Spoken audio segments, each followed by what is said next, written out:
Oh, there we go.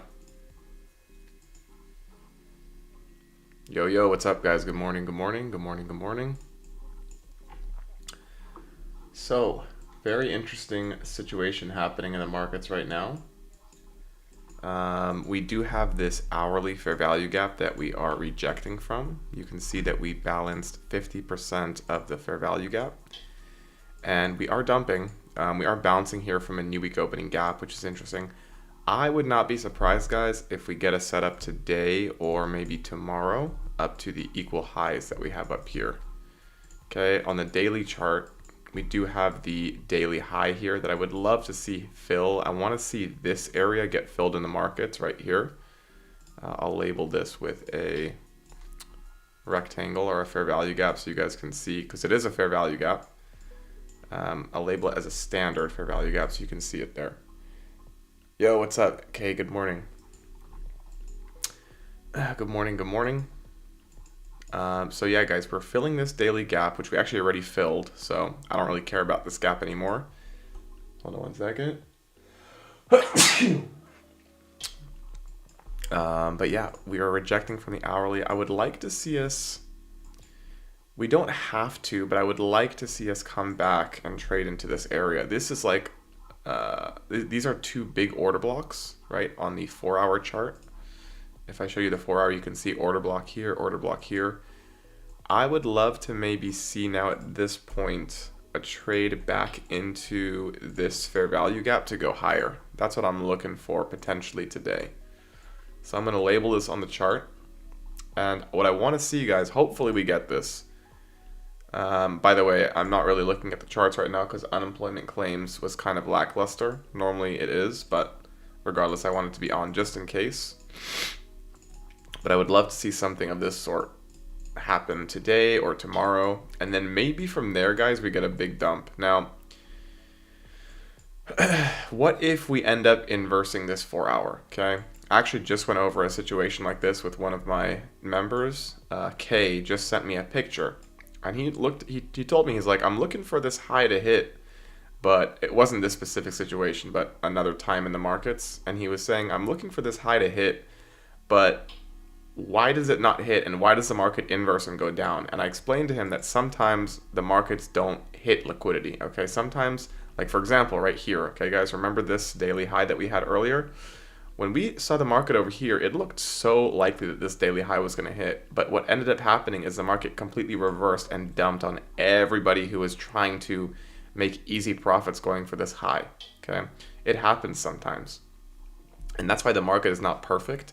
So when people are thinking to themselves, oh yeah, every single time the market goes for liquidity and then reverses, sometimes it does this. It doesn't go for the liquidity and then it goes for it later after stopping a bunch of people out.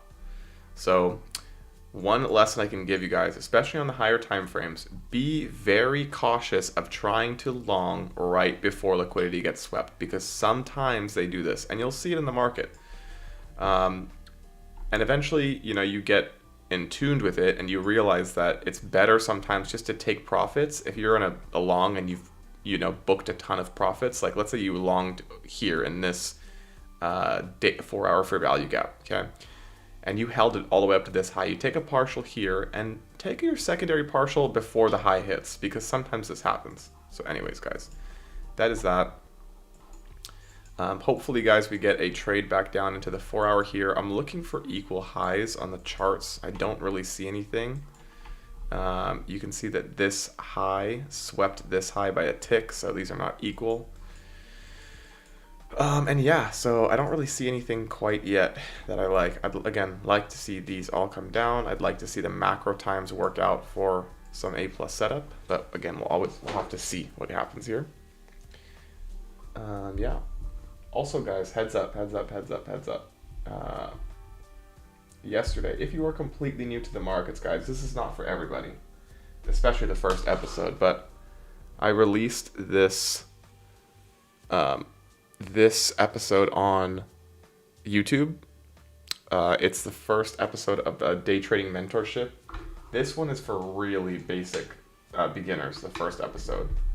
But if you guys are kind of curious on how futures work, how the taxes work, and how my day trading model works, You can watch that episode, but also tune into the second one because that is going to cover liquidity, fair value gaps, and inverse fair value gaps. Why I believe they work, how they work, and how like the whole system of buying and selling, and I guess you can call it auction theory in the market works.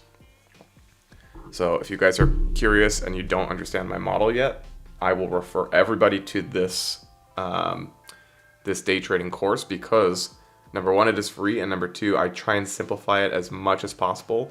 No fluff, no BS. It's like 12 minutes maximum, I think, the first episode. So if you guys need to learn about ICT, I definitely recommend watching that. But yeah, so let's see something here, guys. Give me 1 second. I'm gonna look at some old sell days because I think, I don't know. I want to prepare myself fully for today, and I just want to look back at some previous days in the market that look similar to this and see what ends up happening.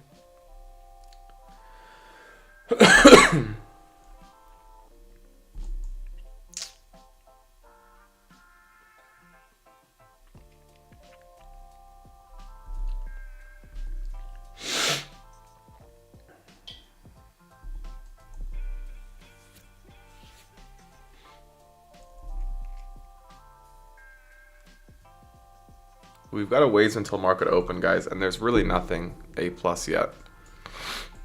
And I don't really like that London highs. I mean, nothing got swept in the London highs, so maybe we can target the London high for later today. So I'm going to label this here. So we'll keep that in mind for later. But really, guys, I would love to see this low get swept right here. I would love to see that, okay?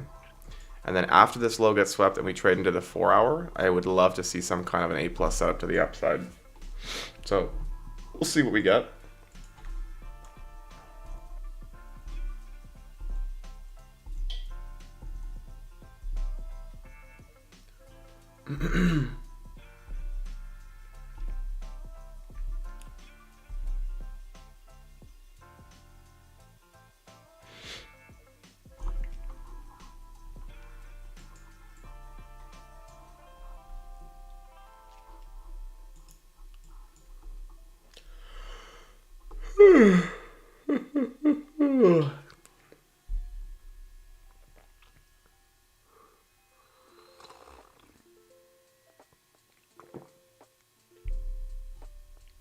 Wow, nothing better than a nice hot cup of coffee.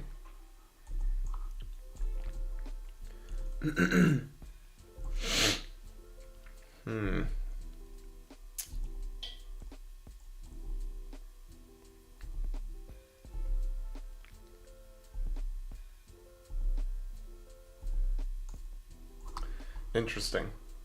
Interesting.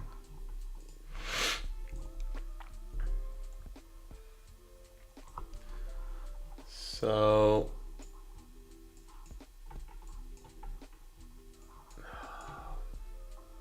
yeah, I don't know what's going to happen today, guys. It's going to be tough because we're in the middle. So here's how I'll explain this, okay? We just rejected an hourly fair value gap, okay? So do I know that this is going to go up to these equal highs yet? Absolutely not, right? I'd have to see an hourly close above a fair value gap to go long here. So what we'd have to see here is a very bullish reaction from either this new week opening gap or a sweep of liquidity to go higher. Only then will I be able to look for longs to these equal highs. Now, if this liquidity gets swept and we get an A+ setup from down here, I can look for a lower time frame IFVG and potentially hold it up, okay? So for example, let's say we, like I showed you, we come down here, right? Now I'm zooming into the 1 minute chart, okay? And we come down and sweep this liquidity that I told you guys about, and here we form an IFVG, right? What I can do is take a partial, let's say we end up taking this IFVG, we can take a partial at these highs, a partial at London, and then we hold the runners all the way up to the equal highs. So at this point, right, it would be a free trade. Do you guys understand? My stop would be to break even on this IFVG setup down here. I would have a partial and a partial taken, so most of my profits are booked, and everything else we're just leaving for the best case scenario. So that is why, like, sometimes you don't need to know, like, I don't need to wait for this hourly to inverse. If I get a great entry down here and an IFEG, I can hold runners up to here. So I don't even have to worry about waiting for this to close above and then potentially getting a rejection. It's my stop would be already at break even down here and I would be riding it all the way up.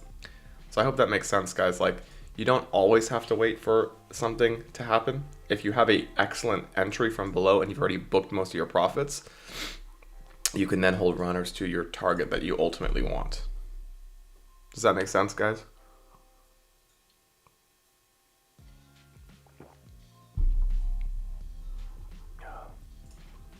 And Kay, if you're listening, did you hear my spiel about what happens sometimes before highs get hit?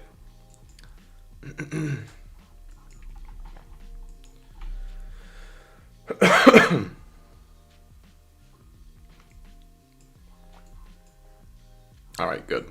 Good. But also, guys, keep in mind, we do have a set of perfect equal lows down here. We have another low, the sell side here.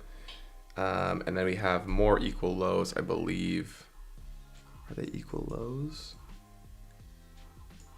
Also, hold on, let me change this. Hold on 1 second, guys.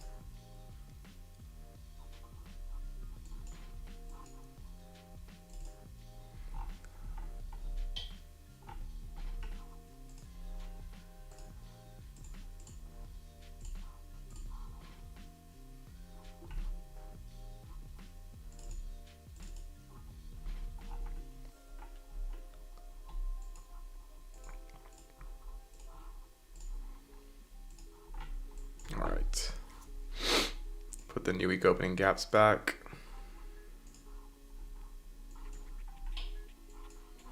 Yeah, so like this is definitely not A plus to me, guys. This 1 minute IFEG.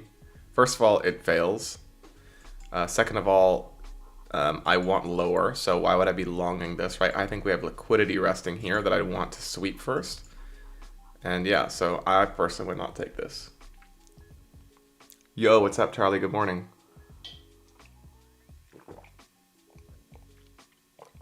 Charlie, any setups this morning, bro? Anybody take some longs down here? There's really nothing I see yet, guys. Nothing at all.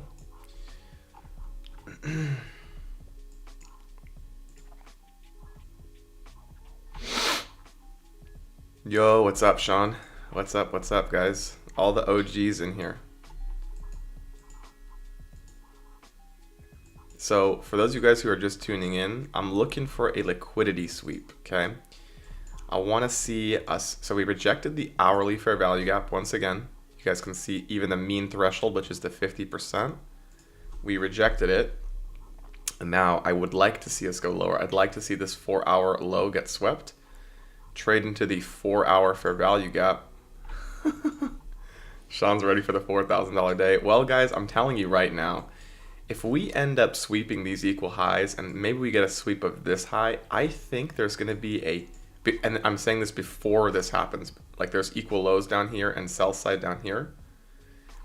If we sweep these equal highs and this before going down, I think there's going to be some kind of like news event that comes out at some point in next week or maybe on Friday of this week that just dumps the market. I have a feeling that all of this chop that you guys are seeing here and all this liquidity that they left down here from earlier and the daily fair value gap, it's going to come and it's going to come fast. So I don't know what event it's going to take to do that, but something is going to probably collapse the market. We'll see. Yo, what's up, Robert? Good morning. So until then, guys, I'm waiting for something A plus to the upside. And yeah, so far I don't see that. We do have this 15-minute fair value gap here that currently is like the bearish PDA ray that's holding down price. I'd love to see them hold this down and then come down here. So we'll see what we get. But if this 15-minute inverses the upside, I can't really take anything long personally. If you guys want to try, if you believe that the market is bullish today, which it definitely could be, okay, Definitely could be. Then you could enter a trade somewhere here with your stop below the order block and target London highs, and then maybe target even higher.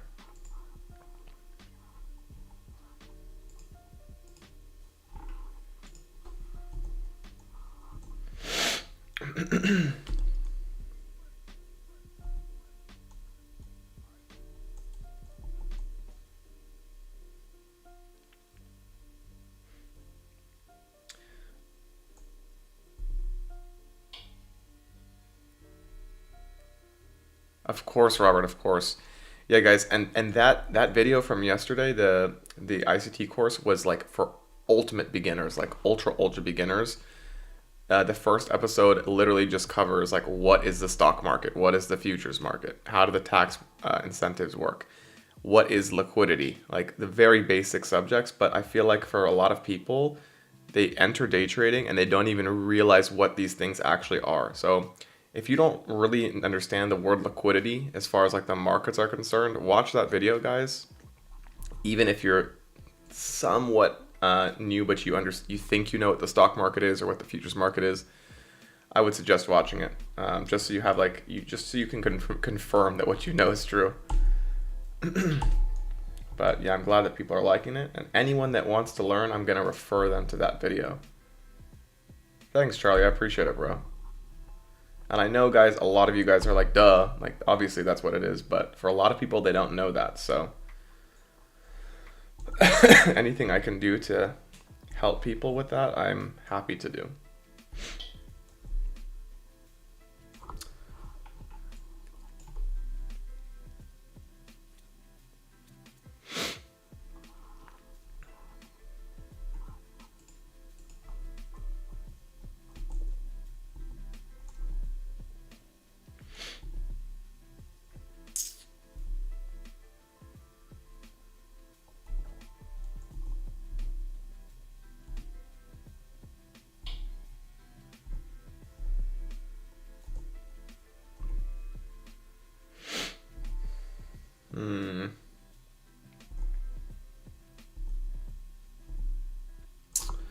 All right, so the 50-minute is pushing here. We just got to close above on the 15, didn't we? Wow.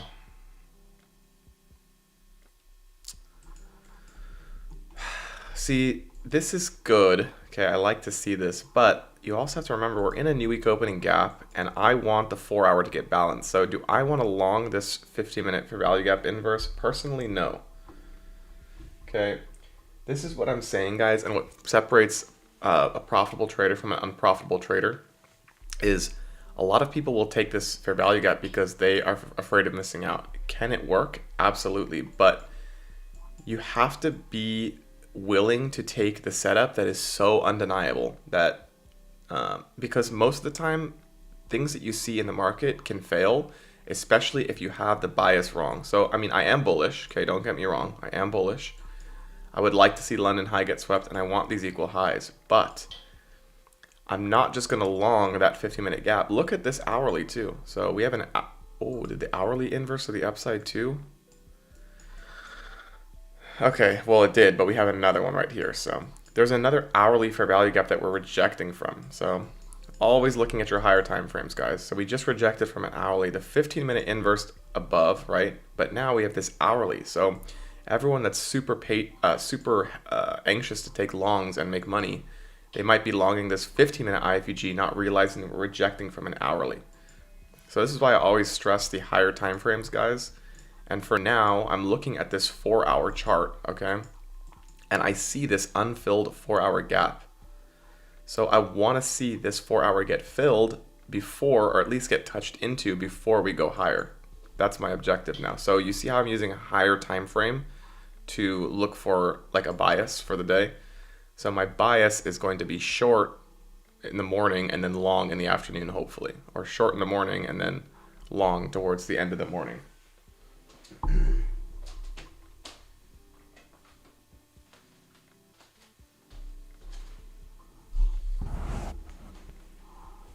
Does that make sense, guys? Okay.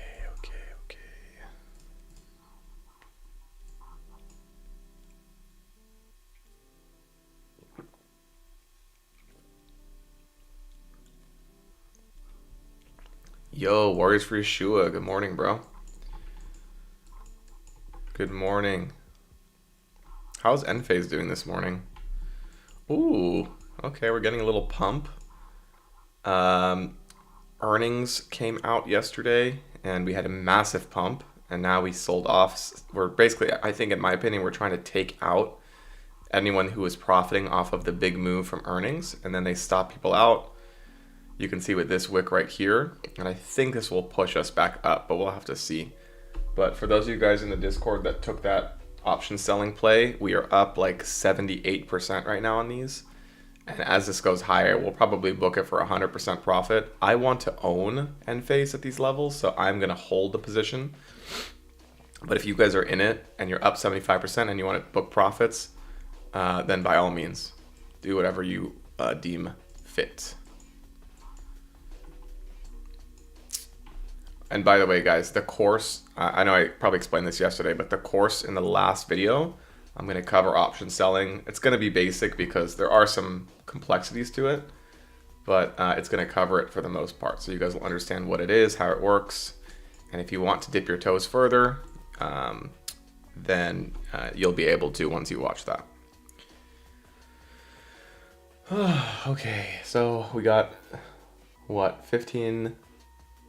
25 minutes until the market opens. So I doubt we're going to get anything up until then. In fact, I know we won't, because at minimum we have to see this hourly fair value gap close above. If we can get the hourly to close above here, I'll look for a setup to the London highs. And I will hold runners all the way up to the equal highs. So I have faith for today. I like what we're seeing. I like this bullish.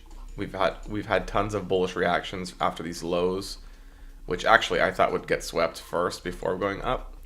But this gives me even more confidence for shorts later. But anyways, we're making higher highs and higher lows. And I'd like to ultimately see these equal highs get hit. So my bias is bullish. But as I said before, guys, I want to see the 4-hour fair value gap get balanced before going higher. Okay. High time frame analysis. I am well aware, guys, we're rejecting from an hourly here, but I do anticipate this is going to get closed above. And at minimum, I'd like to see this new week opening gap get filled, right? Oh, it actually already did. Never mind.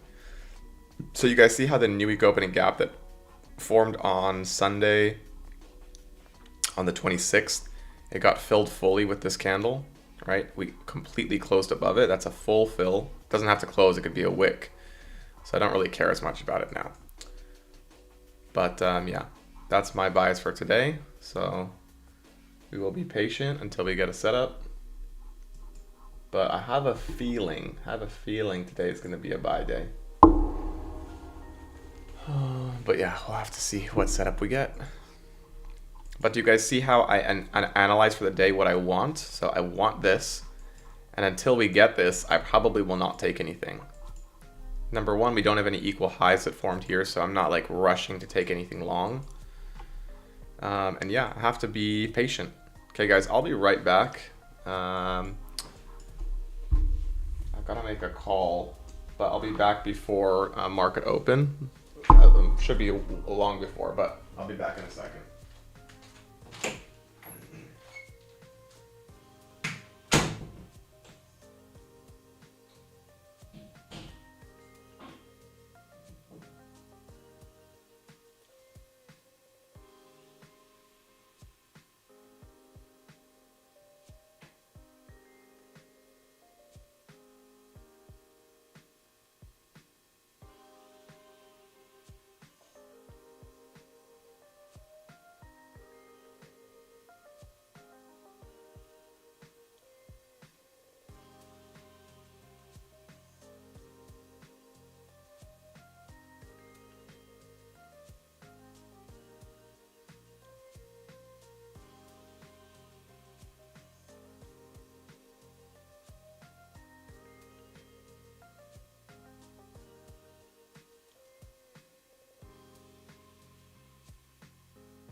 Yo, yo, yo, yo, what's up? What's up?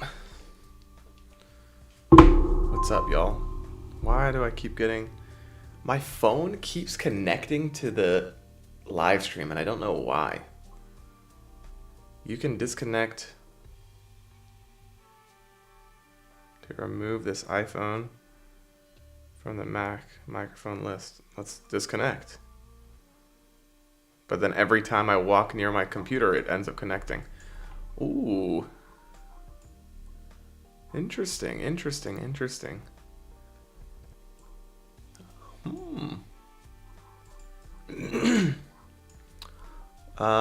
So this looks pretty interesting. I like this 1 minute inverse or this 2 minute inverse. Now would I take this? Hell no. First of all, the market is about to open. Okay, I don't like to take trades right before market open or right after market open. Second off, we didn't sweep any obvious liquidity here. We did reject from, was this an hourly? Yeah, we're rejecting from the hourly. Yeah, so I'm not gonna lie, this looks pretty good. I'm not gonna lie, I like, this looks good, okay? If this was another time in the market, I may consider taking this.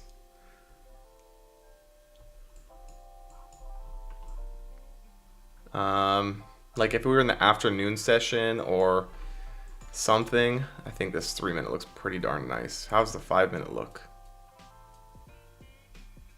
5 minute.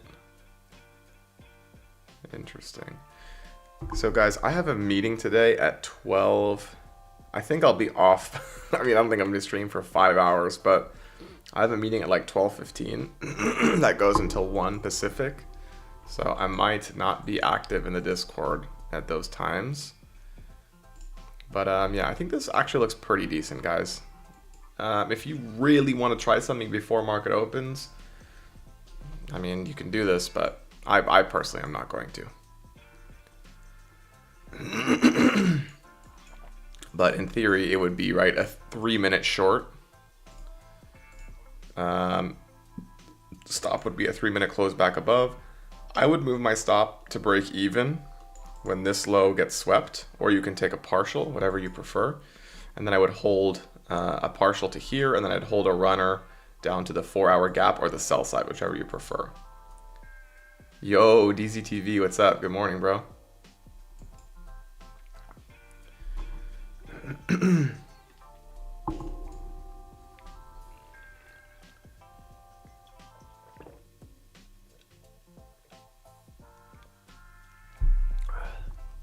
Beautiful sell trade. I don't remember which one you're talking about, bro, but yeah, probably.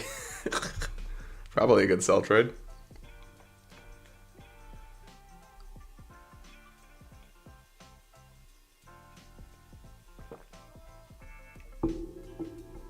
I think he's talking about Monday. We took a pretty nice trade on Monday. I believe it was on Monday. It was like a 1 minute short, right?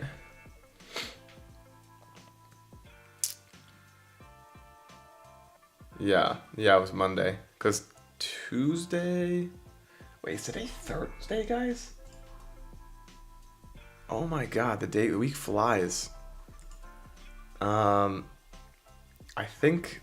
So Tuesday, did we take a trade on Tuesday? Oh, I can't remember what we took on Tuesday.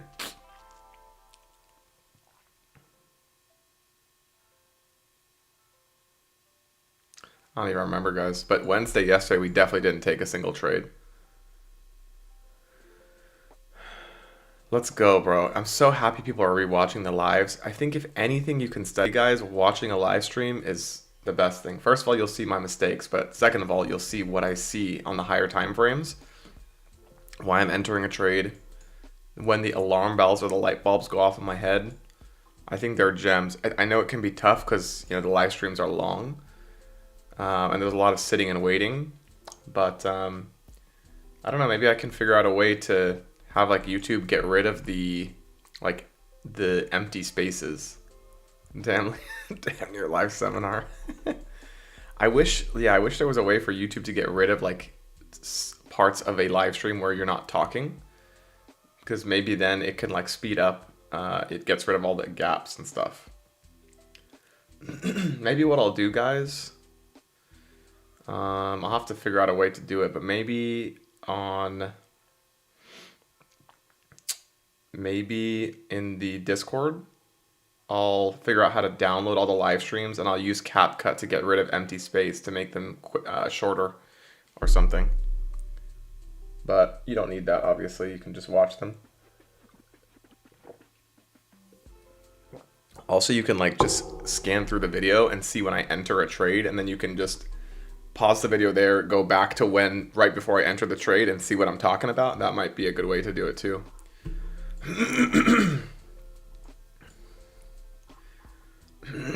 But yeah, guys, we got 10 minutes until market open. Ooh, got a new Discord member. That's cool.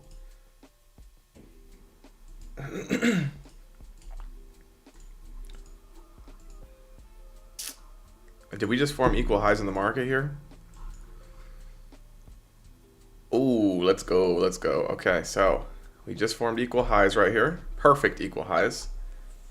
So, of course, now there's no way I'm shorting this. But if we end up getting the short, guys, I will look to target these later today. Ugh.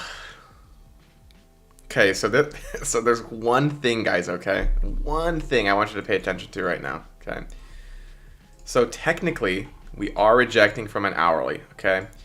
And a lot of people are bullish today. They want to see the market go higher. However, sometimes, okay, sometimes if we form perfect equal highs in the pre-market, sometimes they will leave them and the market will just completely dump.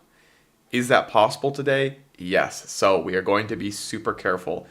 If we get an A+ setup to the equal highs and they don't hit, I am going to be very cautious, okay? Because if that happens, right, and they don't deliver to where we need it to go, that sometimes can be a message from the markets that are telling you that the market's going to dump. And they're trying to get as many people to buy, and then they don't end up taking out the liquidity they need to take out, and they just sell off the market. So be aware. One of the biggest losing days I've ever had, guys, was a day when equal highs, perfect equal highs formed in the pre-market, and I was super confident they were going to hit during the day. Again, this was back in my times when I used to go on tilt and overtrade from years ago, but nonetheless, you never want to forget your biggest losing days. And I think on that day I took like, I don't even remember, probably like 15 trades or something, 20 trades. And yeah, so net, guys, this is why I always say, if you lose a trade in a leg of price, just avoid the leg of price altogether. Wait for the next leg to form. You will be so much more profitable if you just wait for that. Don't try and re-enter the same trade multiple times. That is what promotes tilt trading. It promotes over trading. It promotes excessive loss, or like people use the term death by 1,000 paper cuts. If you lose, okay, in a leg, there's probably a reason. Or if you get stopped at break even, there's probably a reason, because the market is not delivering efficiently to where it needs to go. So if you can recognize that because you got stopped, this is also, guys, when you learn how to trade and you know how to trade. If your stop goes to break even, it's oftentimes because the market is not delivering cleanly to where it needs to go, and that's, even that in itself is a sign to take a pause and wait for the next leg of price. So, hope you guys learn a lesson in that. But yeah, I'd hope to see these equal highs get kept. We got 7 minutes till market open, guys, so we'll see what happens. But as always, guys, we don't have a goal for an amount of money we're making. We don't have a goal for a amount of ticks that we're gonna trade. All that we have the goal of doing is finding a A+ opportunity. If it doesn't present itself, we don't take a trade, as always. Looks like they're gonna hit the equal highs here. Okay, so there's the equal highs. No setup to get there, obviously.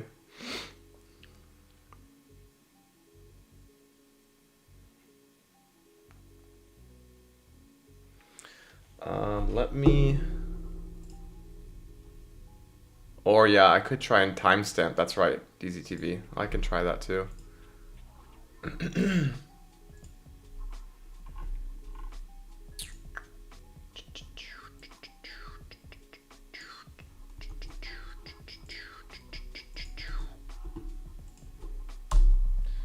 Just gonna post the Discord for you guys. Always want to keep it there. If you want to follow me on Instagram or on X, I'll post that as well.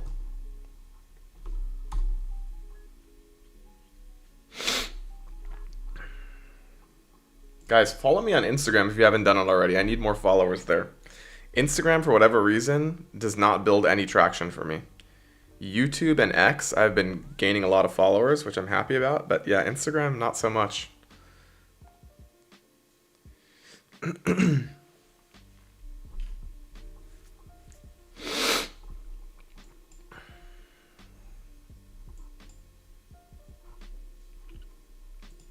5 minutes till market open. I have a decent feeling about today, guys, though.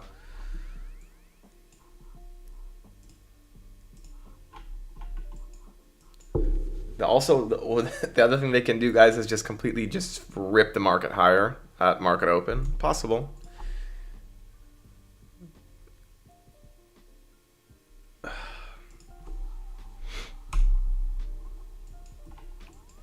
And then we wouldn't even get an entry for the hourly, but we'll see.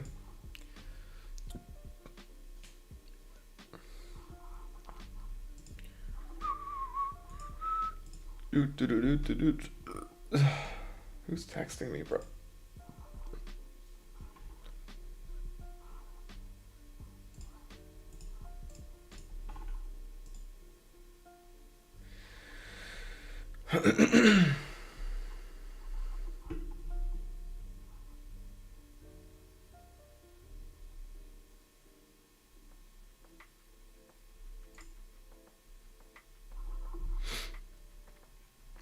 Looks like some people took this one setup for life, or the data candle setup. Where's the 8:30 candle? There was a 1 minute IFEG here, but we closed below it, so yeah, this is not a plus for me. I think people took it on the 30-second chart. Yeah, I think that's really dumb, personally.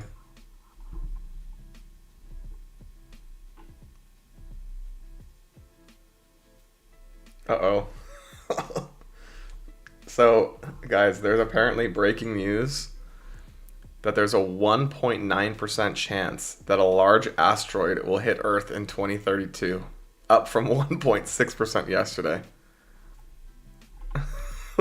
Polymarket, the site that I used to, I mean, I don't use it, sorry, the site that you can use to bet.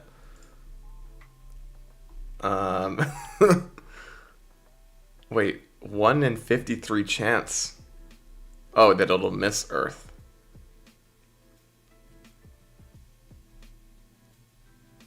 Damn. All right.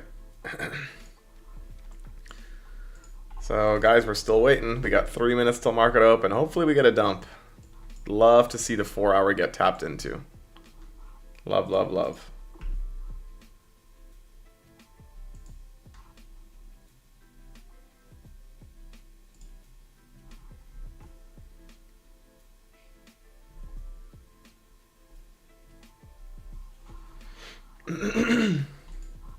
Two minutes left.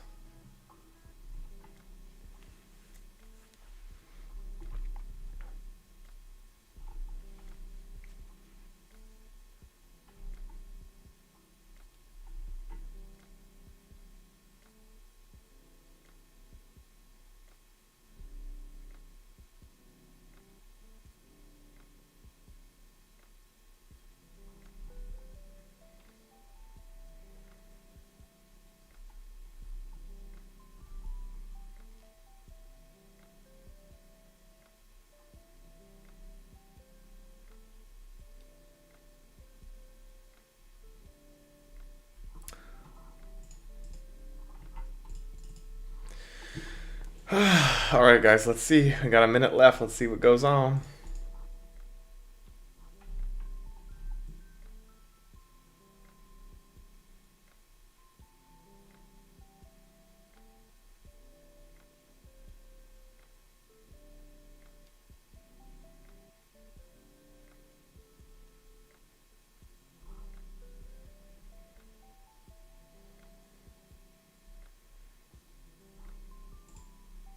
All right.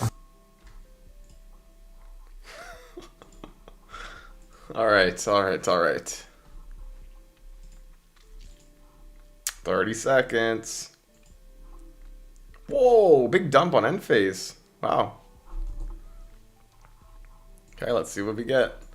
Again, guys, for those of you who are tuning in, I want to see the 4-hour sweep. So let's see if we get that first before a pump. Okay, market is open. Ding, ding, ding, ding, ding, ding, ding. SMT with ES, let me check. So we do have an SMT with ES right now. You guys want to take the first 3-minute short of the day? It actually doesn't look half bad. Why am I getting an alert on Tesla crossing 370? Okay, this actually doesn't look half bad for a short, guys. I'm not going to lie. It actually doesn't. But again, you'd have to wait for the 3-minute close, guys. Which happens in 3 minutes, so.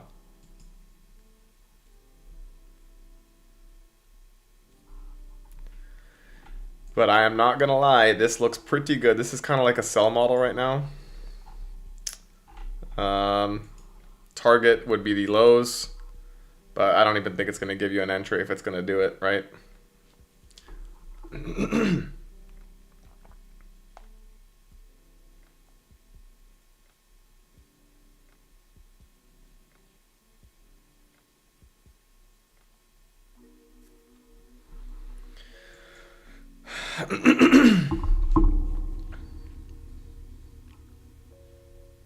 But you guys can see the SMT with ES, right? This is making a lower high, and this is making a higher high. So NQ is obviously weaker here. Okay, let me edit this alert, guys, so it's not doing it every time. And yeah, I think this is going to dump. But again, can I enter this? No, not yet. Nor am I going to enter the first setup in the first minutes of the market open. That's just me, though.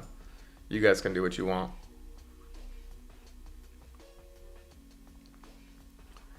You're not the boss of me now. Did anyone watch Malcolm in the Middle when you guys were younger? I don't know why that song got stuck in my head. You're not the boss of me now, na na na na na na.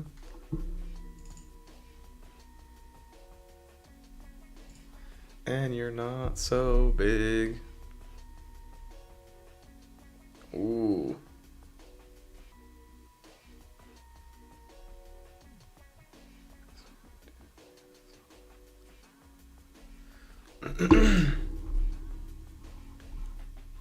Eric Cartman?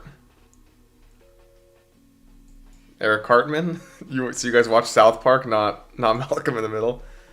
I don't think my mom let me watch South Park.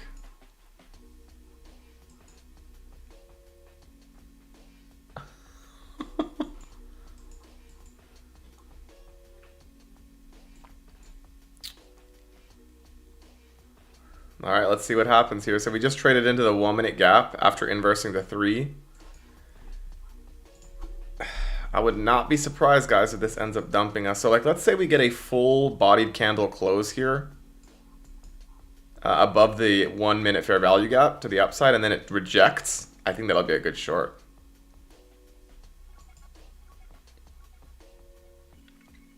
So, like, let's, again, guys, if we get the 1-minute inverse, and then we don't end up hitting this high, and we reject, like, a full-bodied red candle down here, I think that'll be a good short.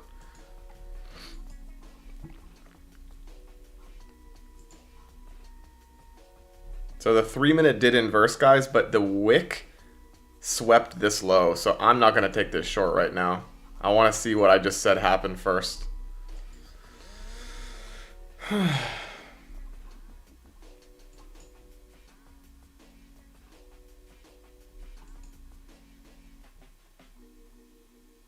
Wow. Look at end phase, guys. It's up. Let's go.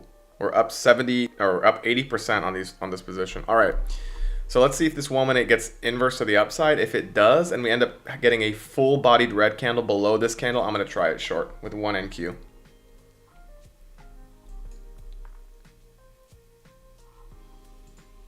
Candle closes in 30 seconds. And again, guys, this is not really a model that I teach, but I've seen this work a lot of times. So we're rejecting from a new week opening a gap. We're rejecting from an hourly fair value gap. And this just looks like potential inducement to me. So again, I'd need to see the full candle close above the fair value gap. So making a 1 minute inverse, right? I'd want to see the fair value gap get closed above like this, IFVG, right? Inducing a lot of people to go long. And if we get an immediate red candle closing below it, I'll go short.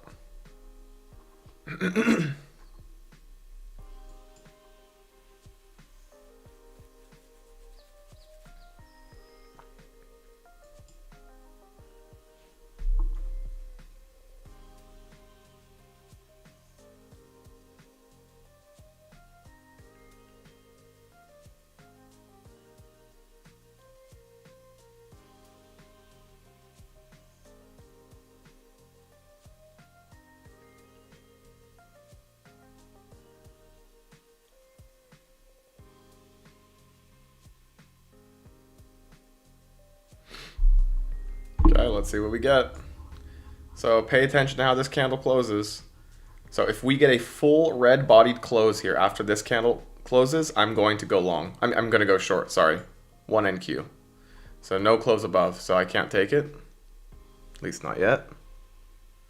And I'm not going to try this long, guys, because my bias right now is bearish. I want to see this 4 hour get tapped.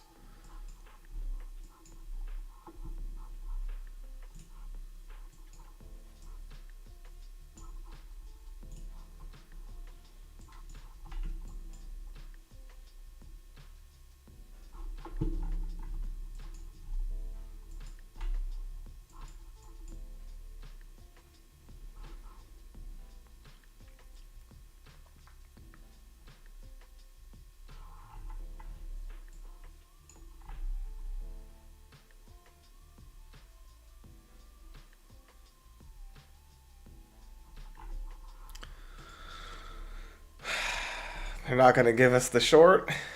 So again, this looks nice, guys, but I'd want to see the candle close above first and then get the short, which we haven't gotten yet. So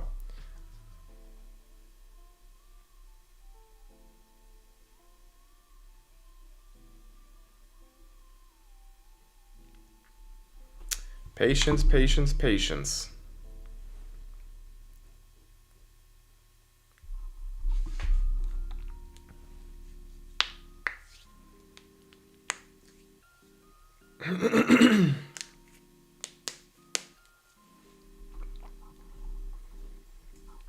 And if this dumps without me, great, I'd love that.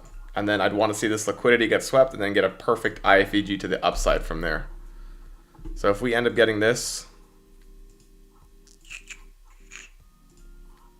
pathway down, IFEG up, would love to see that. Cool.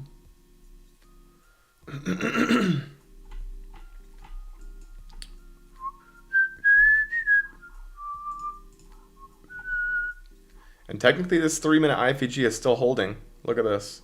Actually, it's not. We closed a body back above, so never mind.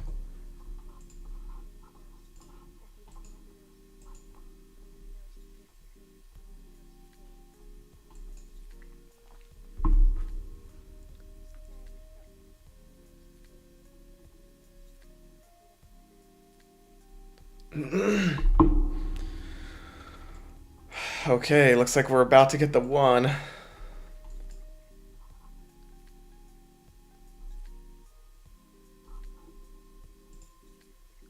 Okay, please close above. All right, guys, let's see. Come on, close above. No, wait, did that close above? No. Oh my God. It closed right at the body. You guys see that? So I'm not going to take this at all. Okay. If we close above it and then we get a full red bodied candle, I'll take a short. Stop loss will be at this candle's high and I'll risk, it'll be a really good risk to reward. It'll be something like this. So that'll be a almost 6 to 1 RR trade. But because we did not close above on the 1 minute, I can't take this, even though this will probably work to the downside.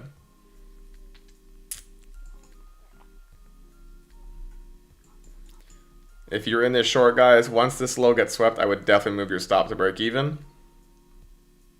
I don't know why you'd even be in this, though. There's no reason to, so.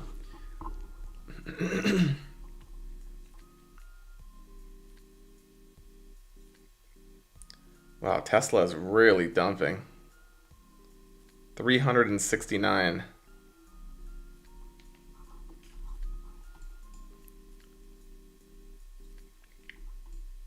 How's ES doing right now? Also dumping. Still holding an SMT, guys. Lower high, higher high.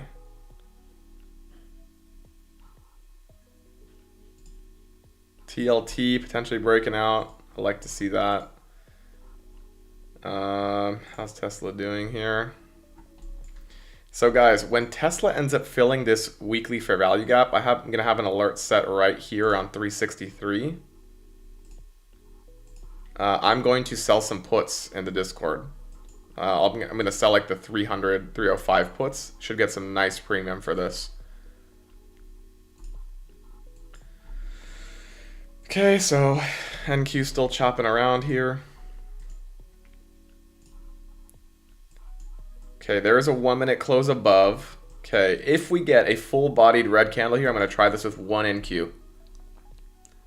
Full-bodied red candle close here with one NQ.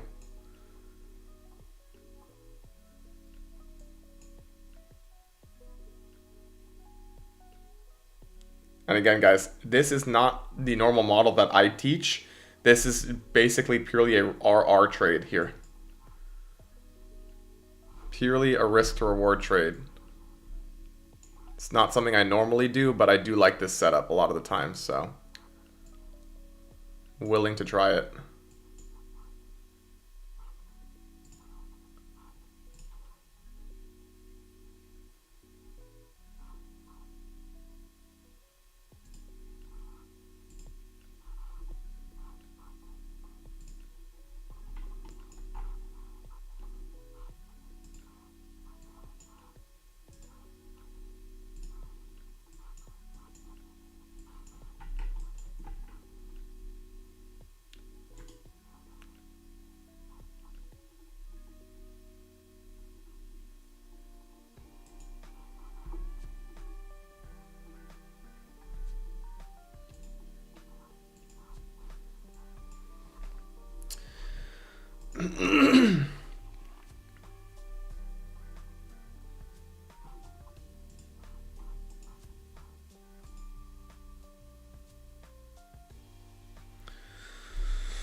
Yeah, I don't, you see, I want to see full-bodied red candle. I don't like this. I really don't.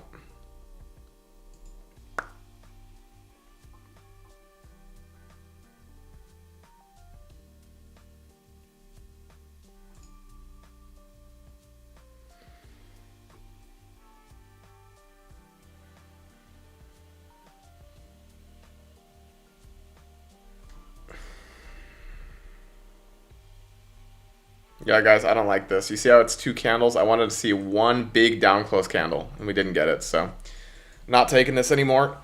We'll wait for another setup. As always, guys, I'm not here to entertain you. I am here to make money.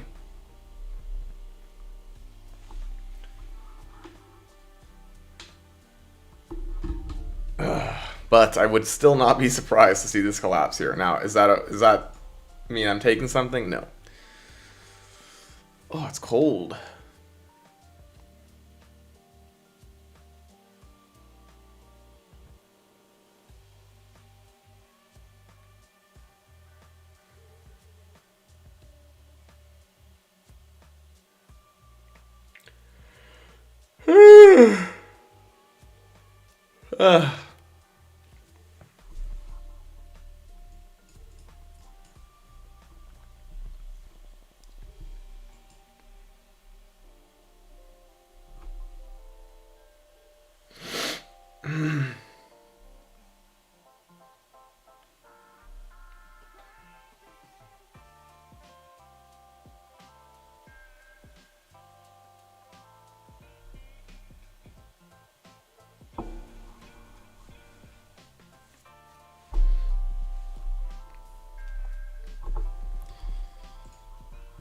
Do do do do do do do do do.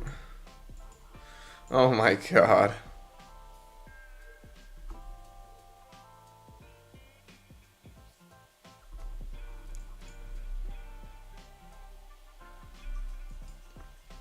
Okay, so the SMT has been rid of. Okay, so we made a higher high on ES, and now we're making higher highs on NQ. Nothing here, guys. Technically, this 1 minute IFEG is working. We closed above, we never closed back below it. What a pump.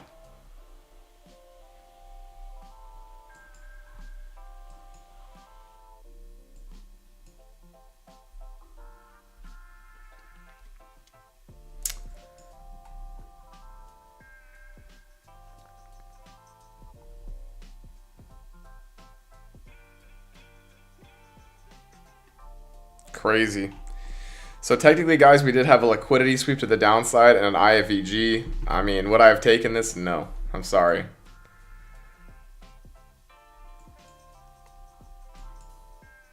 Wild. Welcome to Trump's market, guys.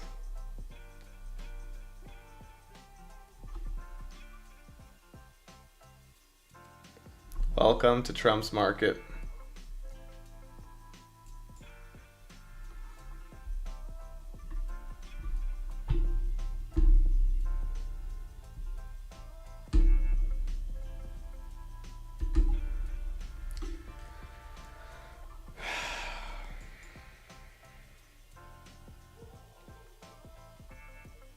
How many of you guys have FOMO right now? When you see these massive green candles, how many of you really want to click the button to go long? Or are you being patient?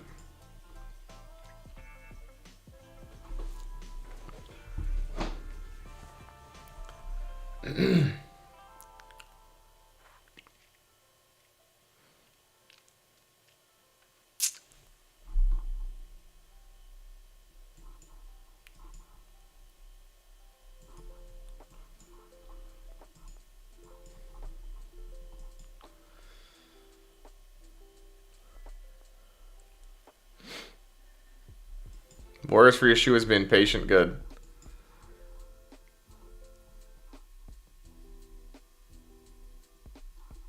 Dude, Tesla's really dumping. I love it.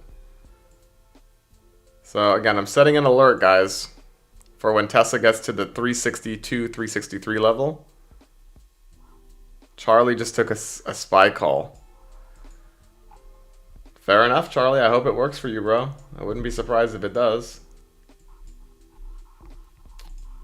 But right now, guys, on the hourly, I mean, this looks really nice. I'm not going to lie, but we have a while till the hourly closes.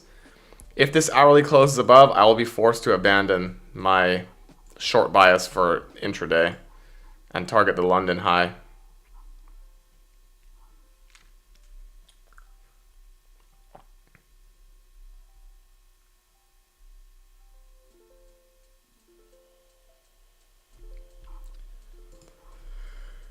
Can't make 4K chasing price. That's right. You cannot.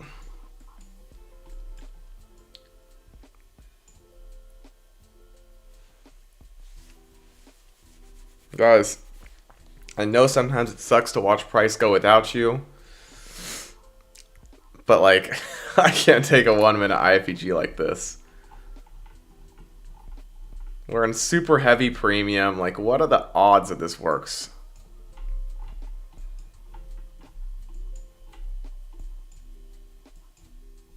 This is such a low probability IFEG, I'm telling you right now.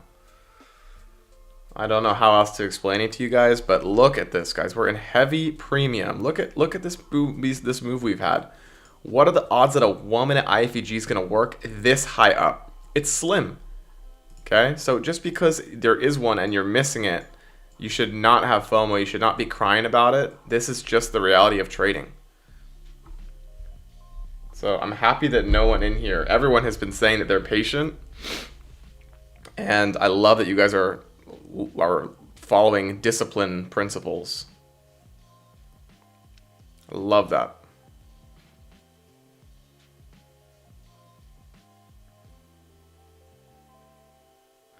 Sean says there's a 30-minute FEG close but would have been wicked out.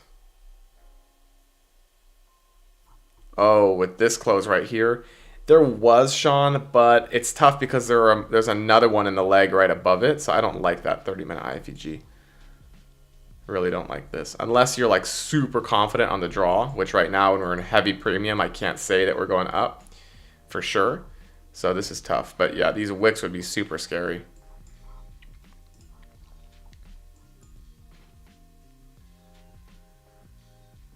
So let's see what happens here, guys. There's a 1 minute fair value gap here. If this ends up failing, I think this is a great short.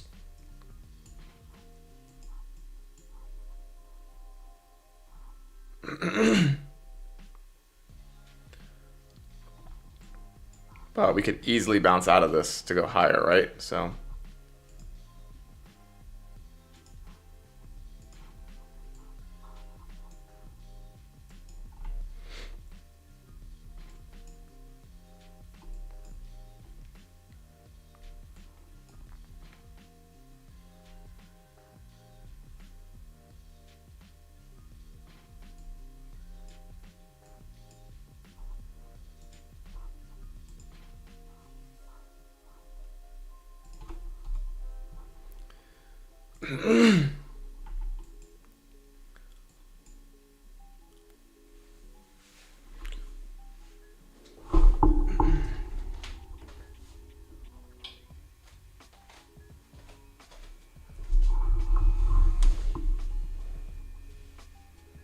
wow, the market's been open for 20 minutes. Crazy.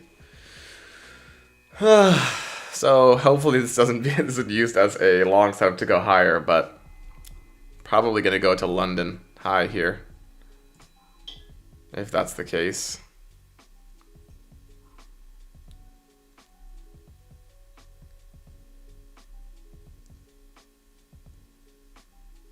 Such an interesting spot to be in, though. But do you guys see how I've been live streaming for what? This is the 4th day. Now, we don't know if I'm going to take a trade or not today. I should. I think I will. But you notice how it's been 3 days and I've clicked the button 1 time, I believe. Maybe on Tuesday I clicked it. I'm not 100%. It's been 1 or 2 times. Most people by the 3rd day of the week have probably clicked the buy or the sell button 15 or 20 times.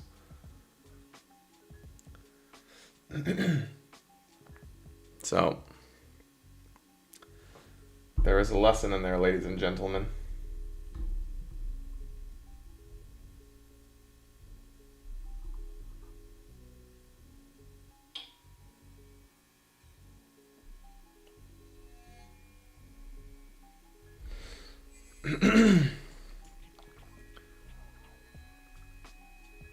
Okay, this looks like we're going to end up hitting the London high, guys. So if you want to take a 1-for-1 trade here, you're welcome to. Personally, again, I'm not going to, but wouldn't be surprised to see London high hit now. We traded out of a 1 minute. We're forming an order block here.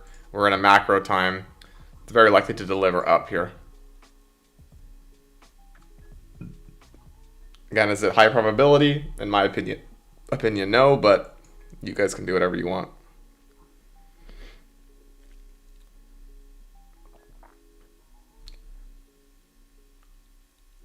Possibly, yeah, Robert. That could be the situation here. We could hit London and then go down. However, keep in mind, guys, we do have the hourly close. So technically, if this closes right here and we end up hitting London high, I think we'll probably go up higher. So yes, we have more of this fair value gap to fill, but I think this ends up delivering us all the way up if it does.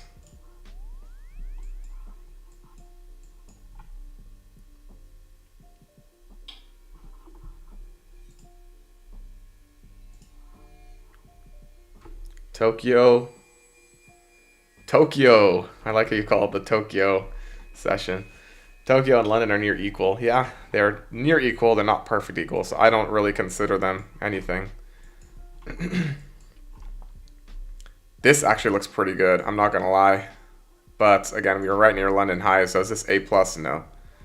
But if we end up failing this, I think that this low is coming.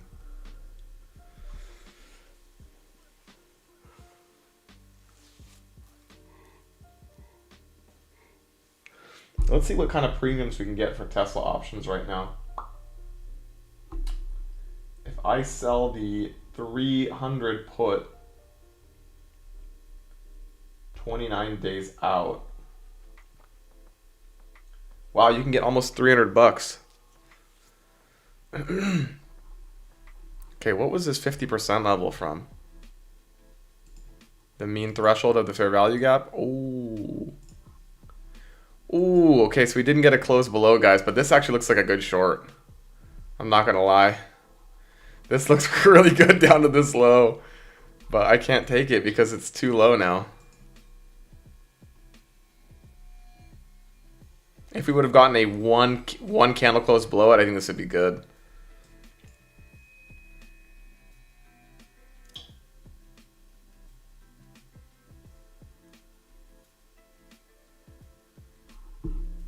Oh, he's looking at a 1 minute gap from, yeah, that is true. Well, we closed up, no, we didn't close above it, but still.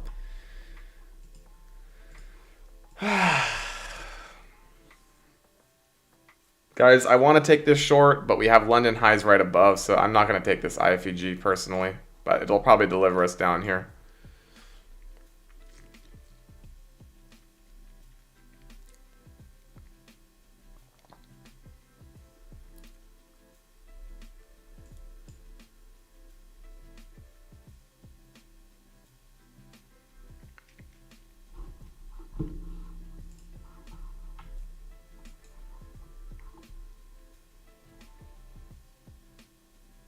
Yeah, and we're super high in premium, so could it work? Yes. Is it A plus? No. But it's pretty, it looks pretty good to me. I'd give it like a 7 out of 10. I told you guys at the beginning of this week, it's Trump's pretty much first major week in office, and there's a lot going on. And I want to take the A plus setup. I want to save my trade. I have one trade a day. I want to save it for an A plus setup. Will this work? Possibly. Is it A plus? No. We have London highs above us. If this happened after London highs got swept, guys, I would for sure take this on a cash account, on a funded account. But because it's happening right before the London highs, I am much more hesitant to take it.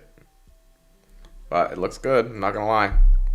If you're in this, guys, this is your entry. Stop loss will be a 1 minute close back above. Stop to break even at this low, and I would target all the way down to London to the what was this? The low that formed yesterday.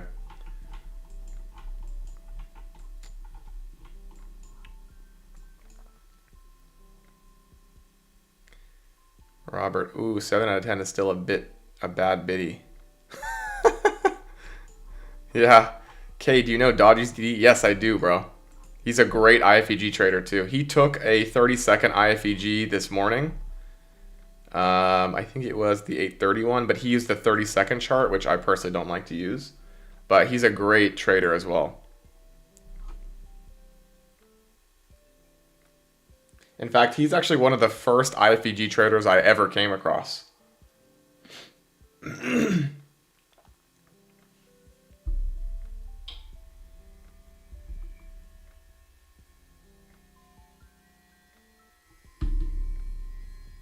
Is he your student? No. He is not my student.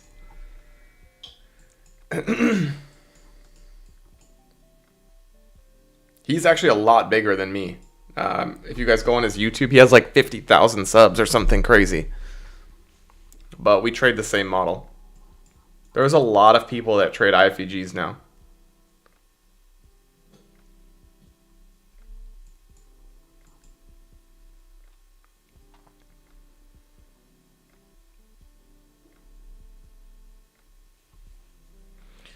Okay, who's in this short? Did somebody take the 7 out of 10? Bad biddy over here?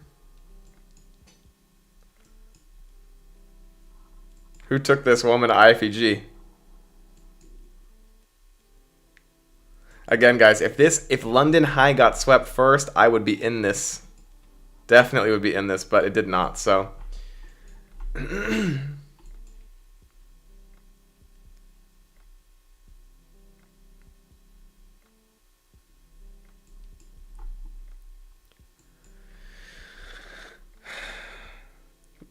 Who was talking about Robert, did you take this short? Did anyone take this IFEG? Again, it looks great, guys. Everything about this is A+, apart from the fact we didn't sweep London High. If we swept London High, I'd be all over this. But again, I'll explain why. We're in a macro time. We swept a high with another high. We inversed the fair value gap. Everything about this is A+. But we did not sweep London High. So am I taking this? No. It's holding the 5-minute. And we're in a 5-minute fair value gap too. So could easily be using this to trade lower to go back up.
Ooh.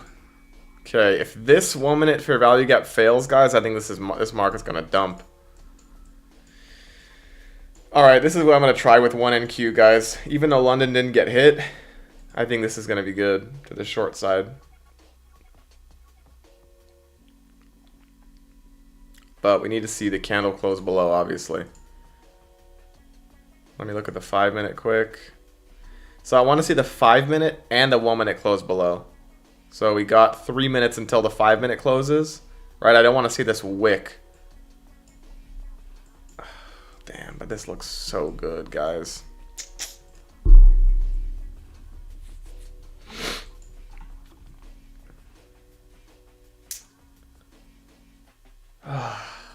This looks too good.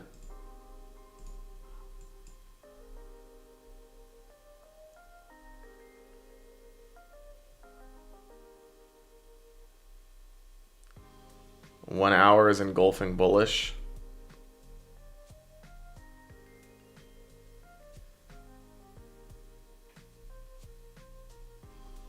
Not really.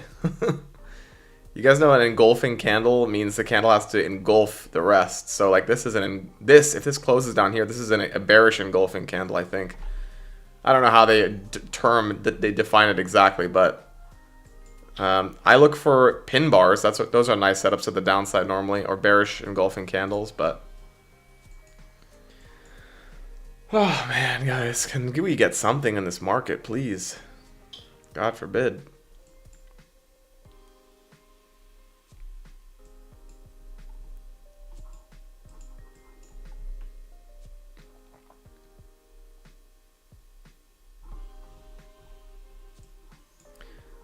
I would love to see this get closed below, guys. If this gets closed below on the 1-minute and the 5-minute, I'm taking this short.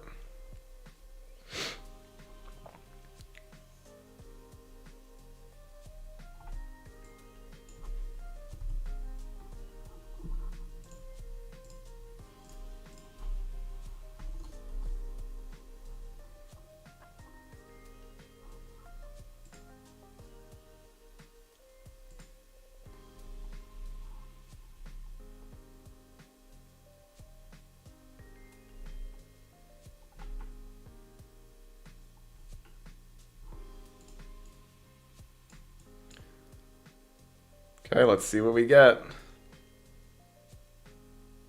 Oh, what do you plan to do when price is at all-time high? I keep trading the same way, okay? If I get an A+ long, I take it. If I get an A+ short, I take it. But one thing I will tell you guys, when we're at all-time highs, it's much more likely the market's going to go up and continue up. So after an all-time high is hit, you want to wait for A plus longs more so than shorts, because we're in like discovery mode in the market, so it oftentimes just goes higher.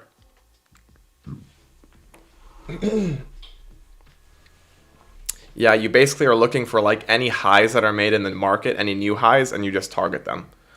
99% of the time it ends up going up. You just keep longing until long setups stop working. But yeah, at all-time highs, a lot of people just like to short. They're like, oh, the market's overbought, the market's overbought, let's short the market. And it's like the algorithms are designed to stop them out. So all the new highs that are made in the market, when all-time highs come, they often sweep them. So much better looking for long setups than short setups at all-time highs.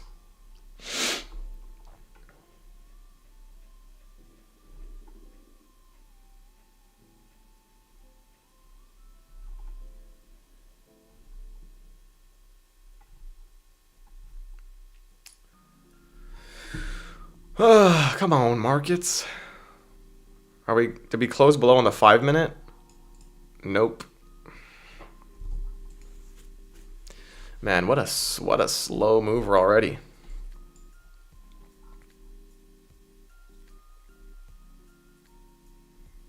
I was strong, but I just can't live without you. Okay, guys, if we end up, so we're bouncing out of a 1-minute fair value gap. If we end up inversing this 1-minute fair value gap, I'm going to take a long to the London highs. So I have two primary things here. Long position will be a riskier trade for sure. I'll take this with 1 NQ. If we get a dump here, maybe I'll take this with 2 NQ.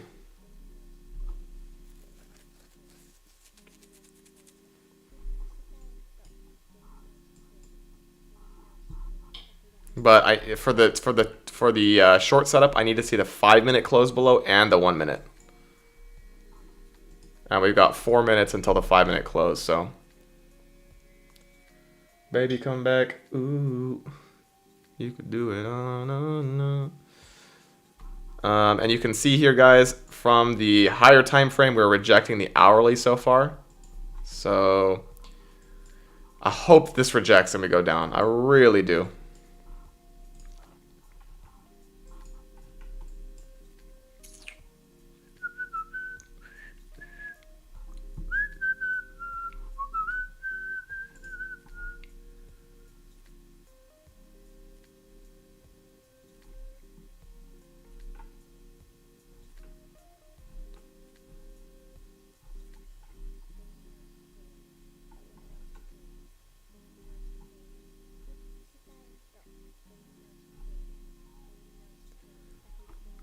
Oh my gosh, come on. Can we just get one thing or another? Like, please. Just do something. You guys know that meme with that like little thing on a stick and it's like, do something, do something. That's how I feel about this market right now. Okay, so there was technically a 1-minute IFEG long here, but would I take this tiny little one? No. But if we can close above this one, guys, I like this to the upside. Even though it's small, I want London highs to sweep. We're delivering from a 1-minute fair value gap. We swept liquidity right here on this candle. So I do like this for a long. But again, we obviously need to see a 1-minute close above.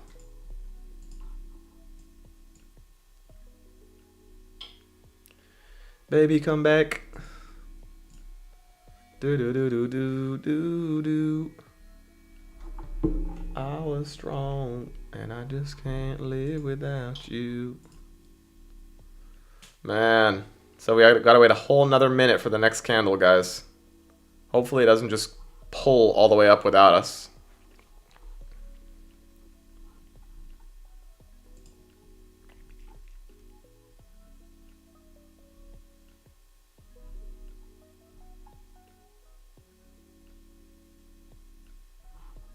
Okay, very nice looking candle. We got 30 seconds left. Let's see if we get the trade.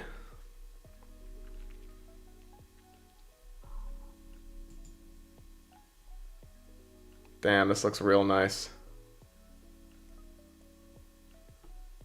Come on, give us an entry. No, don't go without me. No. If this high gets swept, guys, I can't take it, by the way.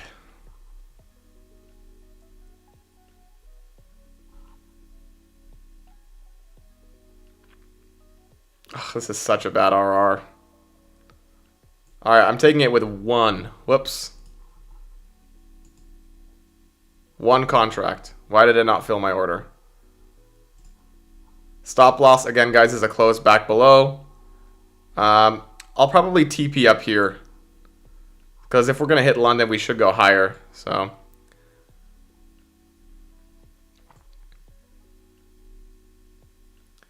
And guys, I think I'm going to put a hard stop right here. Because if this market's going to dump, it's just going to wreck us. So. Hopefully it doesn't.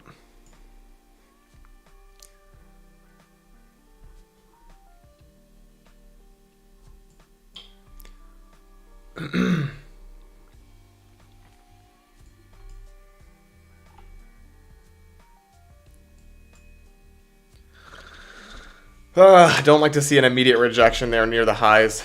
See, like these types of trades give me anxiety, but this is going to be a small loss, so it's not a big deal to me.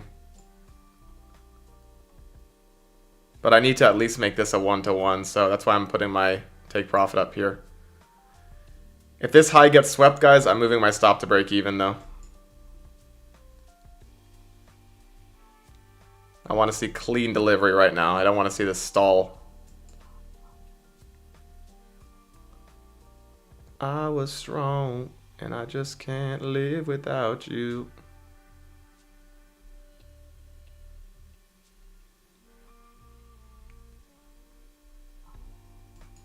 So again, guys, if this high gets swept, I'm moving my stop to break even. I don't even care. Okay, my stop is at break even here. If I lose this trade, it's fine, but it'll be a break even stop or it should be a winner. If you guys want to take profits at London high, you are welcome to do so. I think that's a great place to take profits. But I personally am holding for more profits than that. Because I think if we're going to move here, we should sweep way past London high. So I love this trade now because it's break even. It's a free trade. Nothing.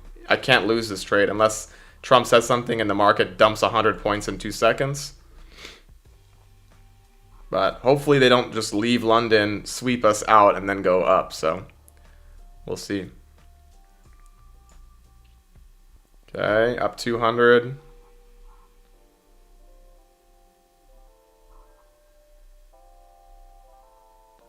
Okay, let me move my stop. Hold on. Okay, beautiful London sweep. Let's see if we can get the $500 on this trade. Again, where am I aiming for? I mean, there's not really anything, but I think more of this hourly gap is going to get filled now, so.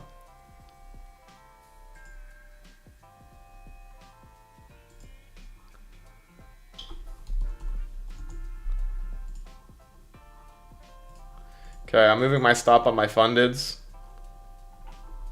Okay, hopefully we get this, guys. Up 275.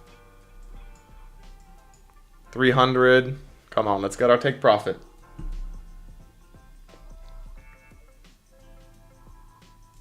Hopefully, guys, we don't come back down to the OB. It's possible, though. Again, we're at London highs, so if it's a break-even stop, it's fine with me, guys, but we'll see what happens. Again, if you want to take profits here, guys, at London highs, by all means do it. I just personally, because of the RR on this trade, I need to get more points out of this than just the London high. And I think if the market is bullish here, we're just going to keep pumping. I don't think there's going to be retracements from this point. And my stop in my funded account is right at break even as well, by the way. I have my TP at the exact same spot.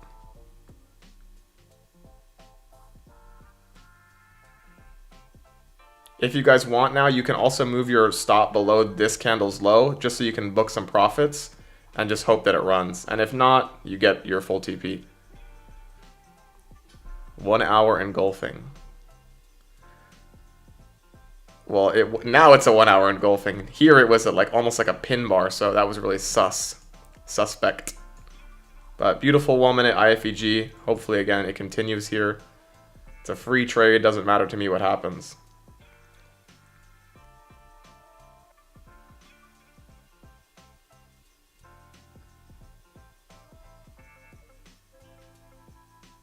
Who else is in this trade right now, by the way? Who else is in this trade? Ugh. Do. Ooh. So I really would love to see a nice big candle here. No one's in this? Robertson with one MNQ.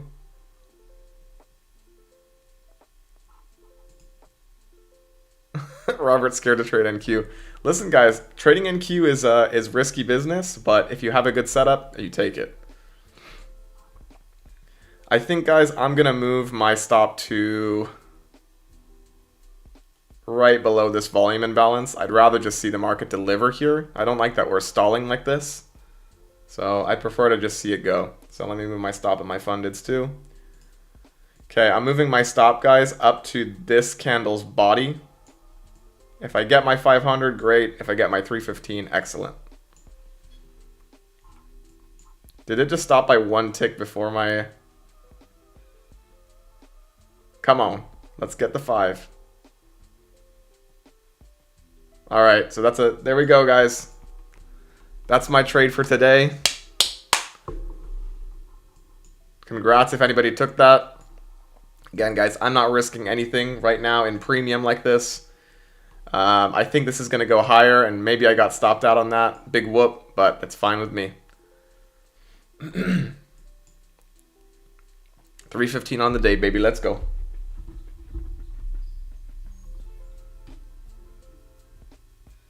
If another AAA plus setup comes, maybe I'll take something, because that was kind of a small win.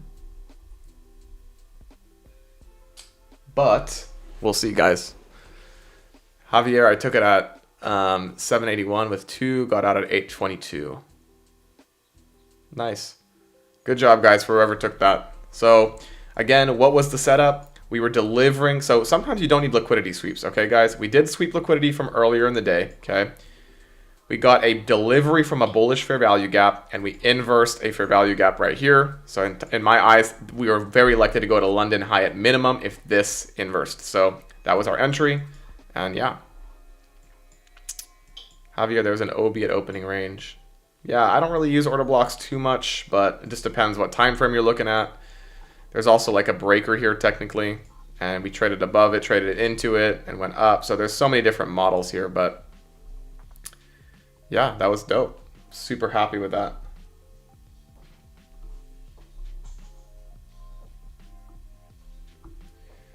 And I just can't live without you. And my end phase is pushing. Again, guys, congrats. Look at what I said, guys. I said that the earnings candle, we came down to sweep everyone who was long, and now it's pumping like crazy. So I think this is going to go much higher here. Hopefully up into the 80s. But congrats to everyone who's in this trade too.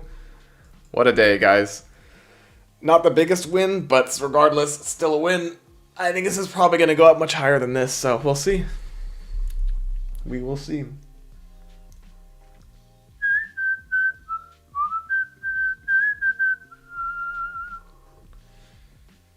Do.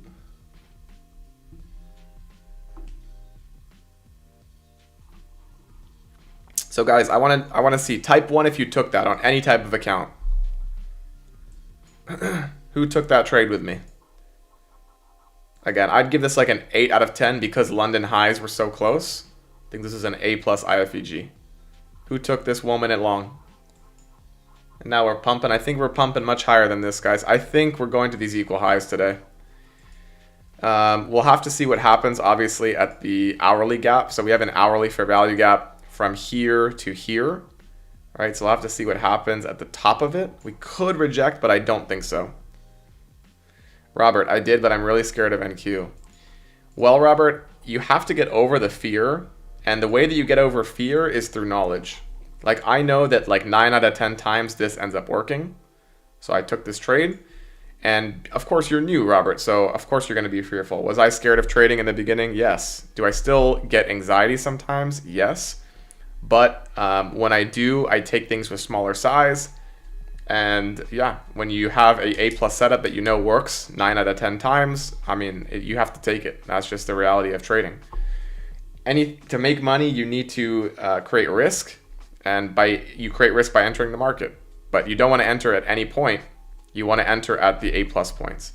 Yes, Trading in the Zone by Mark Douglas is a great book. It's all about probabilities. Get rid of the emotional part of your trading and treat the market essentially like a number. Right? You know if your model works, and if it has an 80% win rate or even a 70% win rate, you take that trade 7 out of 10 times and you hold up to the RR you need, then you'll be profitable no matter what. So yeah, 2 really good books I recommend. Number 1 is called Volume Price Analysis by Anna Cooling. Very good book. It talks about volume and candlesticks. Why is my thing so laggy? How's my screen? Is my screen lagging too? Do you guys see lag when I move my mouse up and down here? Because on my end it's very smooth. But I'm curious if you guys are getting lag. No lag? Good. All right, I'm happy to see that. I think it's just my Streamlabs that I'm using to stream.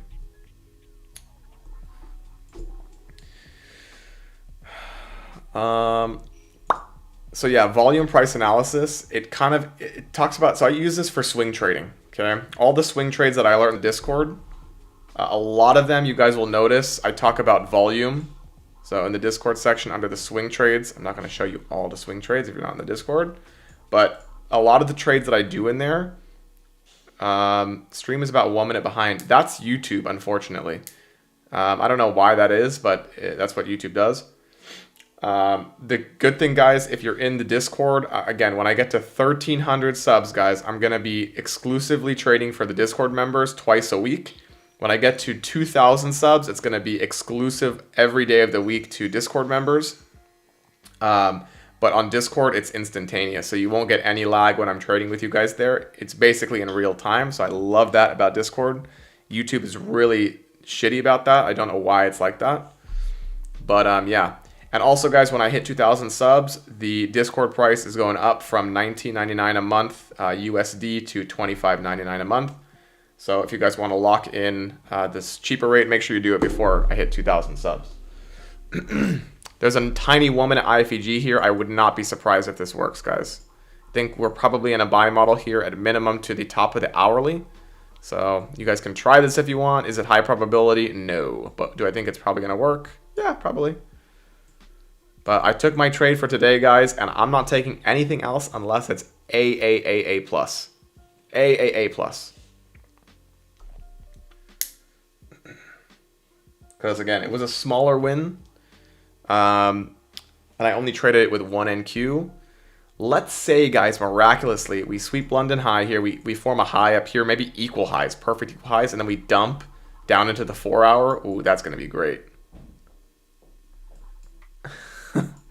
Yeah, it sucks when there's a minute lag or 30 seconds lag. If you're trying to trade, a lot of the times you're going to miss a setup. So that's why I hate streaming on YouTube. And I love Discord because, I mean, I have to pay for Discord Premium to be able to stream, I think. Not 100%, but I think you do. And obviously, I mean, to run a Discord, I'm going to pay for it if it's going to give me better features for my members. But I much prefer to trade for you guys with no lag. So that's definitely a bonus.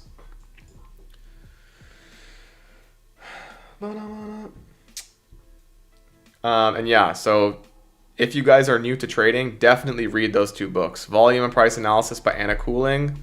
All my swing trading, a lot of the information she talks about in that book gives me the knowledge. I combine IFEGs with volume price analysis, and that's how I end up taking my swing trades. Look at this, guys. So I said this is probably going to work. Look at this. It failed. So is it high probability? I said no. So thank God we didn't take that.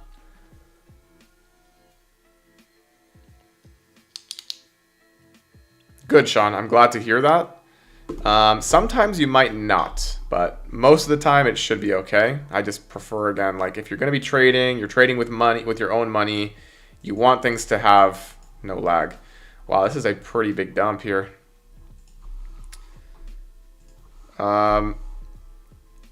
We are trading into this other 3-minute fair value gap here. If this ends up closing below, guys, and you have not taken a trade yet, I think this will work to the downside. So wait for the 3-minute close. I'll be right back. Just gotta go to the restroom. Hold on.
All right. Yo, Gear Grind, what's up, bro? Yeah, you see this dump, guys? I think this is probably going to deliver us lower here. If the 3-minute closes below, you guys can try this. I mean, do I want to take this? Yeah, guys, I think I'm going to skip out on the short.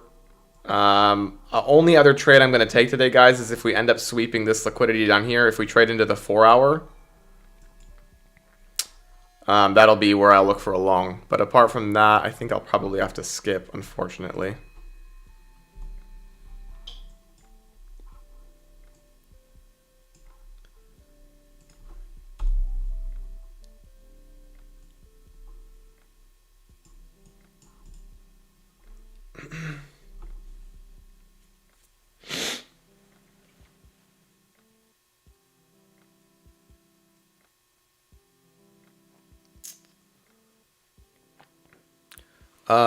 Warriors for Shua. What would you rate it? I see 15-minute bearish engulfing. It looks pretty good to me. We're rejecting from an hourly fair value gap and a 15. We have sell side below. I think this is really good.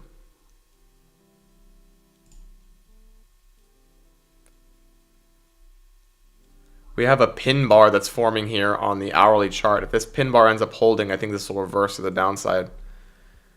So we'll see.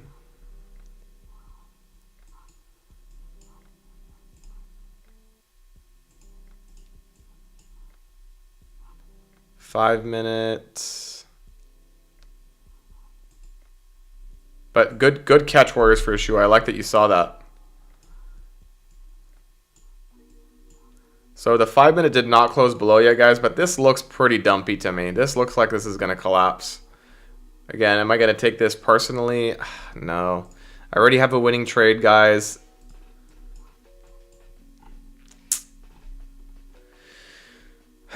But it doesn't look bad.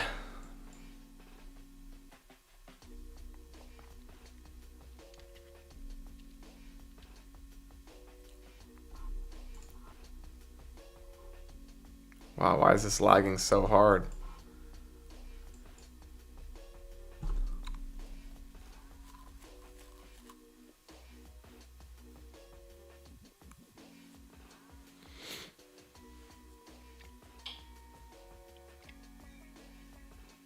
If we inverse this 1 minute to the upside, guys, I think this will be a better trade. I think I have more confidence with the long here. Even though we swept London highs, we do have equal highs above. So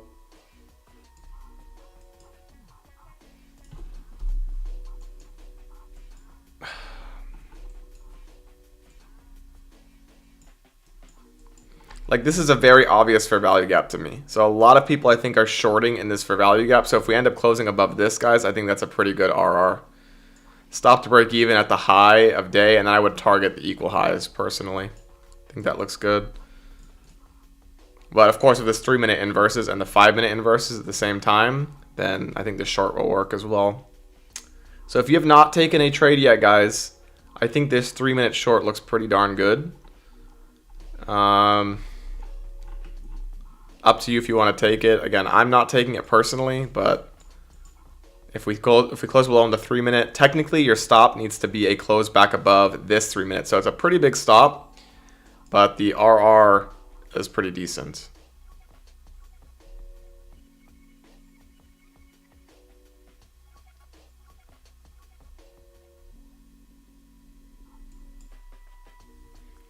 Baby, come back.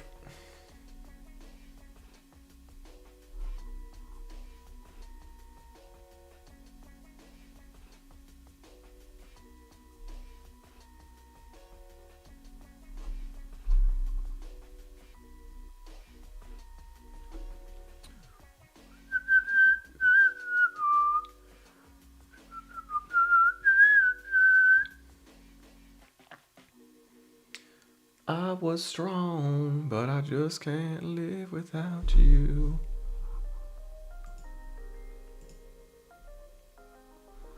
Yeah, I'm not gonna lie, guys. This 3-minute short looks real nice, but we need to see it close below, obviously. We got 2 minutes left until the close. I don't know if we're gonna even get an entry on it. But if you have not taken a trade, guys, today, in my opinion, this is pretty A+.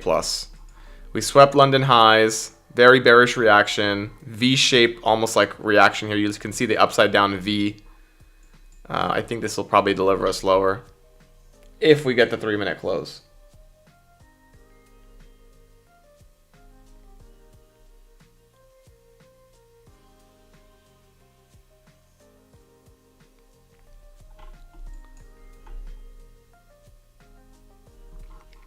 Also, if you look at the hourly, we're kind of forming this pin bar, right? We have a huge wick to the upside.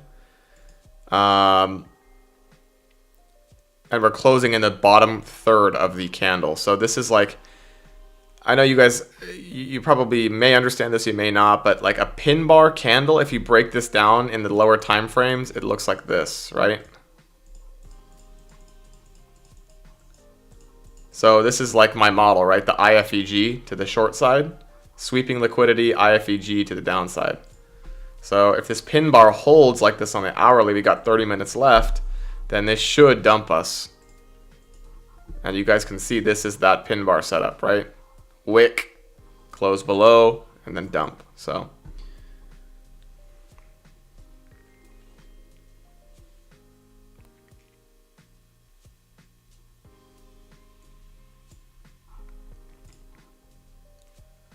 yeah, and this is not an engulfing candle, right? Because the candle needs to sweep this low at the same time. So yeah, you're right, Warriors. That is not an engulfing candle.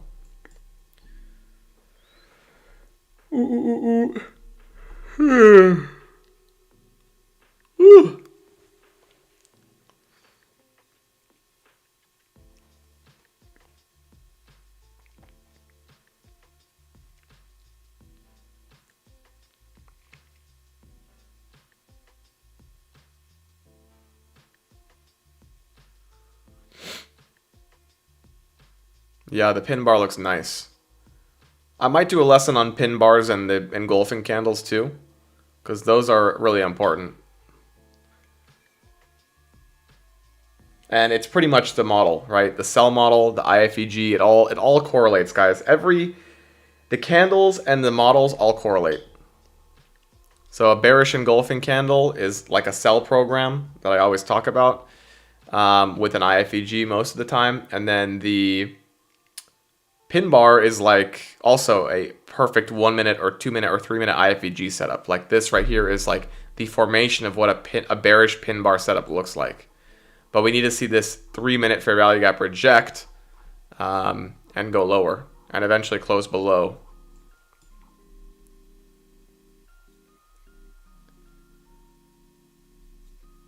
Robert, I want to take it, but it's trading in the fair value gap at 3 minute. Take what, Robert? A short, a long?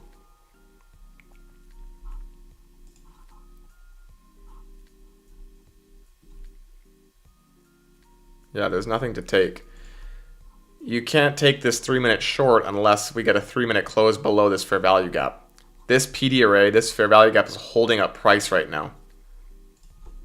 Right? It's the last one in the leg. Yeah, so we'd have to see this 3-minute close below. And I'd like to see like a pin bar get formed here on the 3-minute as well. That would be awesome. Then we close below, and that would be the short.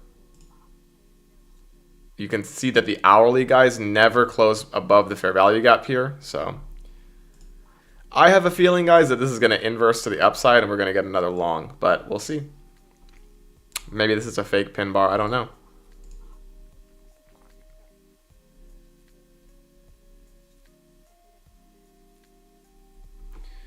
Baby, come back.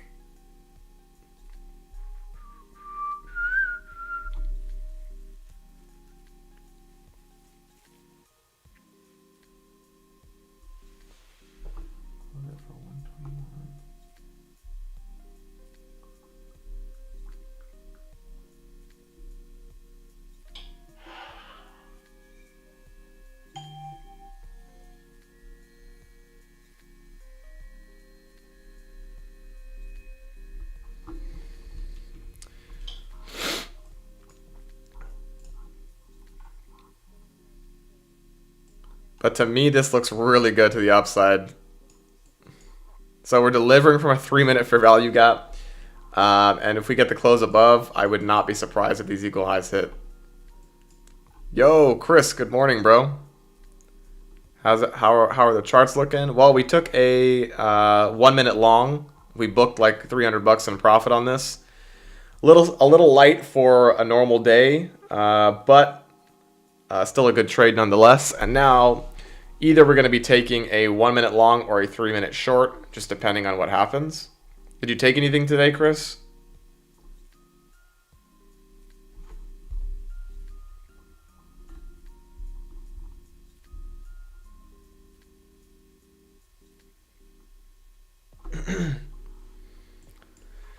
Okay, guys, this is looking pretty nice. We do have a 3-minute as well that I'd like to see close above. Oh, and we have a 5-minute. Took a NAS long. So, guys, this looks good, right? On the 1-minute, looks good. On the 3-minute, it looks good. But we do have a 5-minute gap that could be closed below. So I'm probably gonna hold off on taking this until the 5-minute closes above. If you guys want to take something higher risk, you can try the 1-minute long, because this does look good, don't get me wrong. But there's a lot of other things on the chart that could happen, so.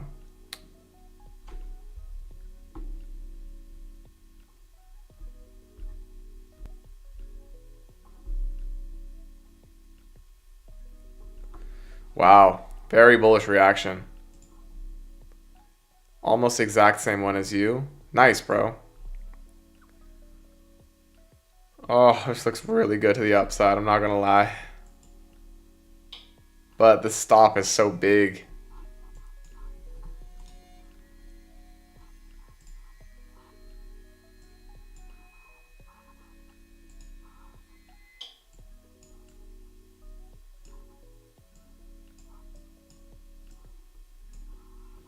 So guys, if you're to take this 1-minute, you're looking at like a $400 and something risk on this trade, depending on where the candle closes.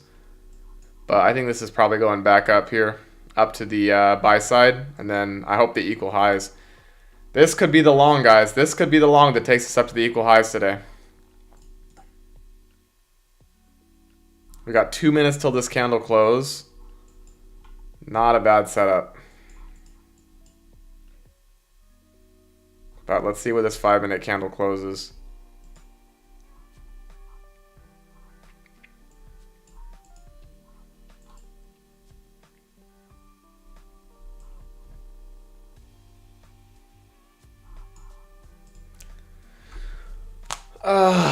Man, we're so high in premium.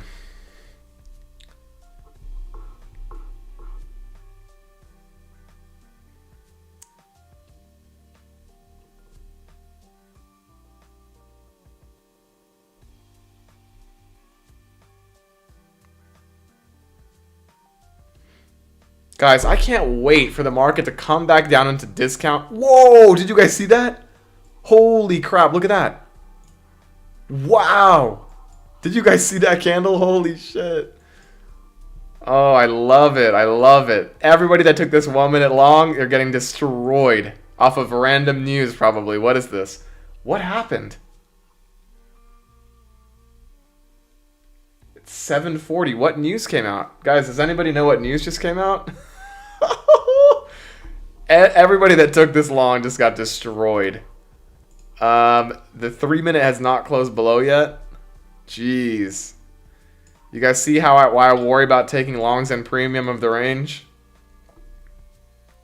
That was wild. Not good for Robert, who's scared of NQ. Not a good thing for him to see in his early days of learning the markets. That was insane. Sheesh.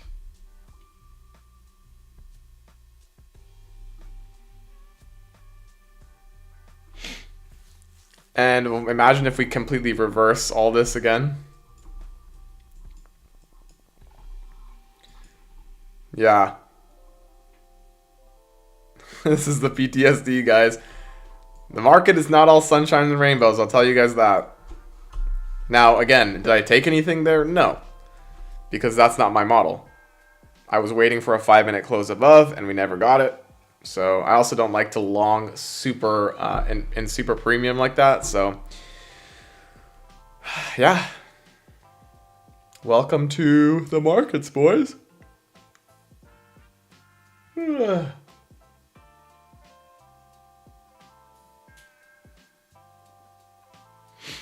Ooh, ooh.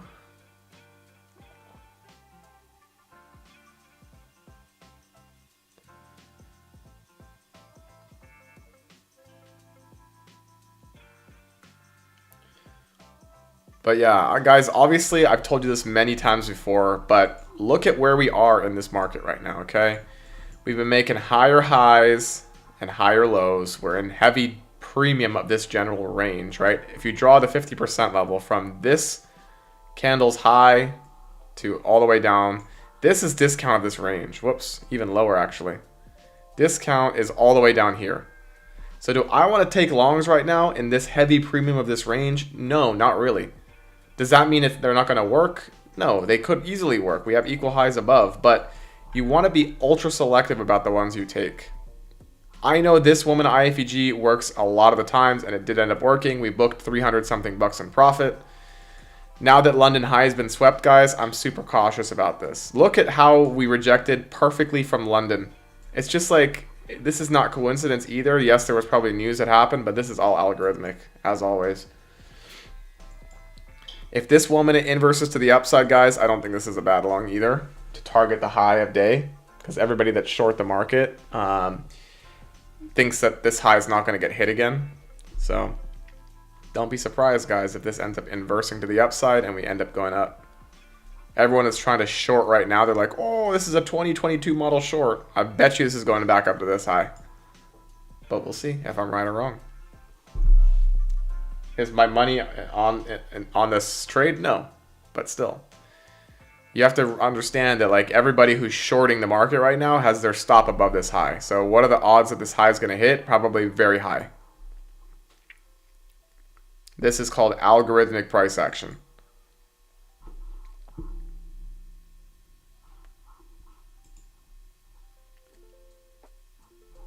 Also, a reason I think that's probably going to happen is because the hourly hasn't been filled yet. So like at minimum, I think we should go up here. But we'll see. Again, is there a model for me to trade? No, I'm just speculating.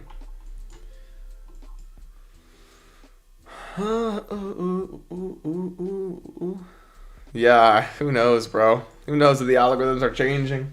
No, I don't think the algorithms are changing. I think the markets will always behave in a very similar way.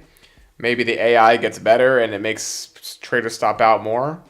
But definitely this market has been harder to trade. Since 2025 began for me, I think this market is more difficult. I've been taking less trades for sure. And yeah.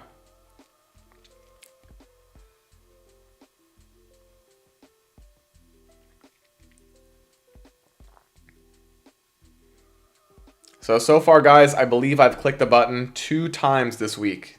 2 times. Once was like a $1,200 win, I think. The other one was a $300-something win. There should be a law against the algo. Actually, Robert, I disagree. I think the reason that the algorithms exist are the reasons I make money.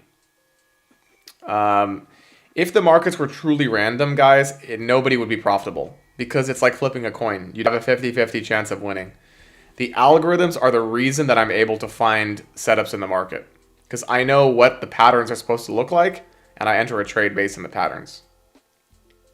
Okay, so I wouldn't be surprised, guys, if the market's coming down here, inducing traders short, and we're going to come back up, pop above this high, and we're going to be able to go long.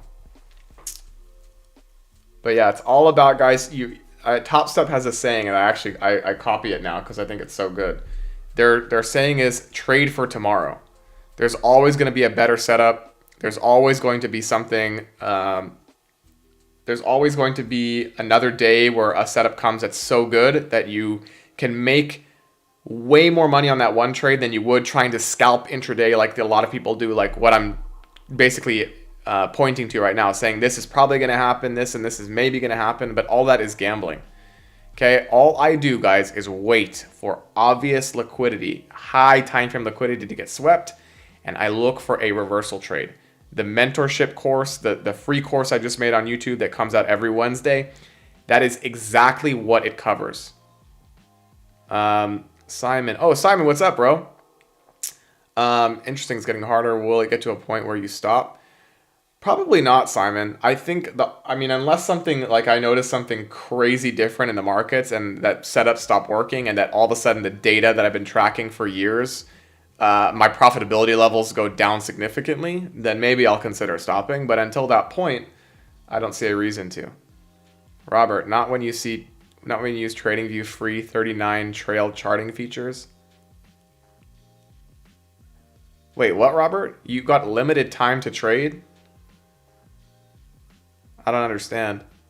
But yeah, Simon, I don't know. Maybe the markets will get harder if AI gets more advanced. Who knows? But all I know is that I have a pretty good understanding of markets and liquidity and how it works. And I think there always will be a market. There always is going to be liquidity that needs to be generated to move markets until they ban the stock market. I don't think that this will change.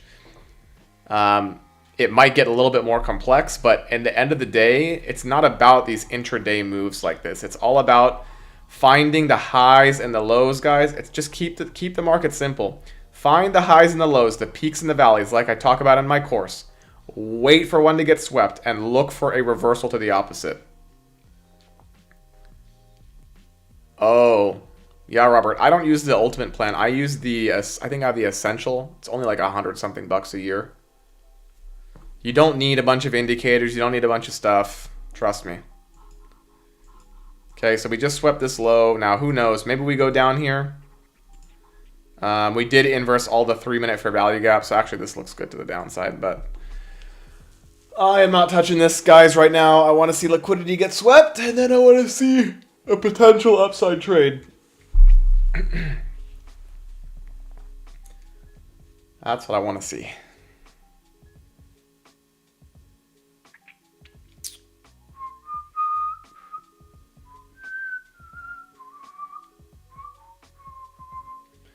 Do do do do do do do do do do do. Bearish engulfing on the 1 hour.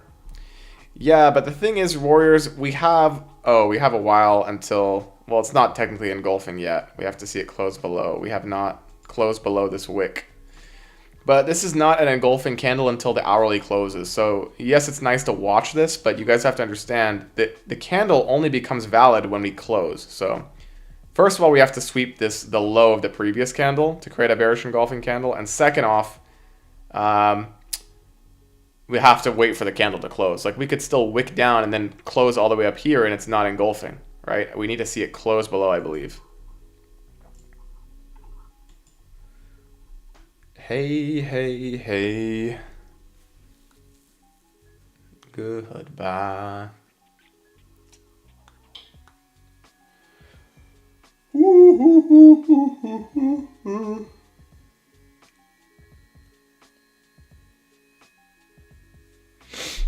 Is anybody in a trade right now? I hope not. I hope not.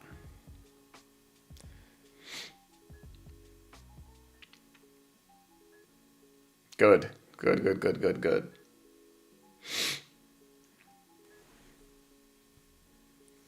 But I will say, guys, going back to Tesla. Ooh. Oh, wait. No. Hold on. I just missed my alert on this. Once Tesla gets to the bottom of this weekly fair value gap, guys, I'm going to start selling puts, collecting some nice premium. I think this will be a really nice area to sell puts. Guys, I love option selling, and I told you guys it's going to be in the course, absolutely free. Nothing in the markets is better to me and more rewarding than option selling. It's the lowest risk, in my opinion. It is the least stressful, the least active form. Okay, here's what I'll say. When it comes to passive income, okay, a lot of people freak out. They're like, oh, I want to have rental properties. I want to have this. I want to have that. Passive income. Passive income, my ass. Rental properties are not passive income. Yes, you're making money from them. They're paying every month. Rental properties are one of the most... You have to do so much. You have to deal with the tenants. You have to do repairs.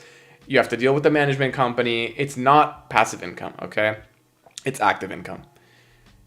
Trading options, selling options is the highest form of passive income that exists in this world. Nothing comes close to it.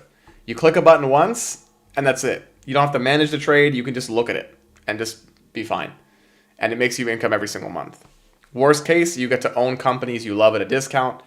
Best case scenario, you don't have to buy shares and you get paid a premium every month. So that is definitely the best thing. If there's one thing I suggest you learn in these markets, save up your money and learn how to option sell. It's much easier than day trading. I know that's not good advertising for the day trading community here, but I think day trading should be one of your smaller forms of income. I think you should be using other stuff to make money. Yesterday was actually crazy. I waited till I took my nap. That's what they always do, bro. All right, so we did just sweep. Okay, we missed this liquidity, but we did just sweep this liquidity, and we're inversing a very sneaky little woman at fair value gap here. I would not be surprised, guys, if this delivers us all the way back up. Would not be surprised. Yeah, exactly. Exactly, Simon. Rental incomes can be great, but you need to have an A+ tenant. They need to stay there for a long period of time, not cause you any trouble. So yeah, they can be a nightmare if you don't do them right. Even if you have a management company, a lot of these management companies suck. They're so bad that you end up managing more than they do. And it's always going to be your property. You're always going to care more than any management company, unless you get like a superstar management company, which is very rare regardless. But yeah, the stock market and selling options is the #1 form of passive income that exists. Ho, ho, ho, ho, do, do, do, do, do. So you guys see how we swept this liquidity right here. And then we have an IFEG that formed right here. So I would not be surprised, guys, if this ends up delivering us to the upside. Is this A+? No. Did we sweep A+ liquidity? No. Market structure right now is to the downside, so is this A+? No. Is my draw up right now? It could be either way, but we just swept London high. We have a pin bar forming. I think this low is coming. So, not taking any longs, boys.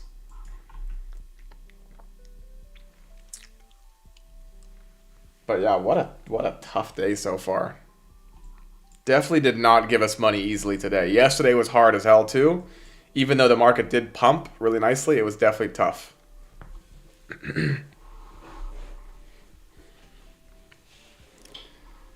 do do do do do do.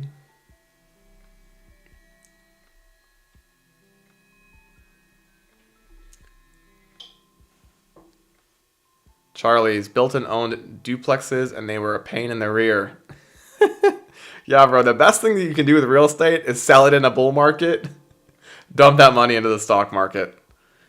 Earn some interest on mutual funds, buy some bonds, swing trade, sell some options on companies you love. I'm telling you guys, that is the best way to do it. I've been in real estate for a while too, mostly with flips. So I have a marketing company where I find properties and then I partner with investors to flip them in Los Angeles. And as I've gotten more and more income from the markets, we call it real estate wholesaling, but now I work with investors, so it's pretty much just flipping. That has slowed down quite a lot, and I've focused a lot of attention on the markets. Don't get me wrong, getting paid a nice chunk of change from a flip is beautiful. It's fun, but lots can go wrong still. There's a lot of risk, and yeah. So you guys can see here we did inverse the 1 minute fair value gap. We traded into it, and now we are pushing higher. Again, am I taking this long? No, nothing is telling me this is a bull market right now. We're making lower highs and lower lows. Again, guys, I want the 4-hour fair value gap to get tested, which is right here. There is a tiny little 4-hour right here that's kind of sneaky. And funny enough, we actually bounced perfectly from it. Wow, look at that. Look at that perfect bounce from the 4-hour gap. That's wild. But this is not structure to me that looks A+. But we'll see.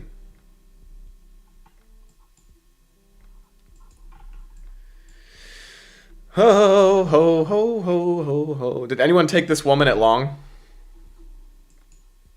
Very curious. It is amazing, guys, how these fair value gaps work. Look at the 4-hour chart, okay? Look at this perfect 4-hour gap that I drew, and look where we're bouncing from. To the tick. Like, that's pretty wild.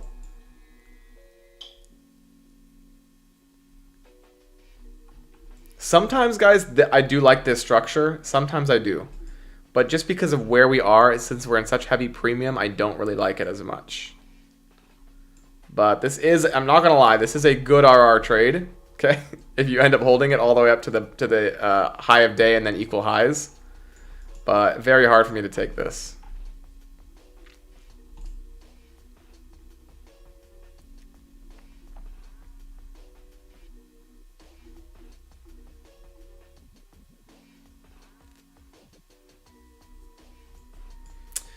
Oh, ho, do, do, do, do, do, do, do, do, do.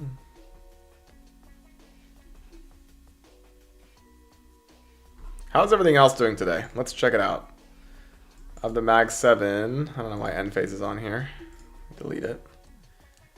Tesla with a low. Google selling off too. Wow, look at this Google sell off.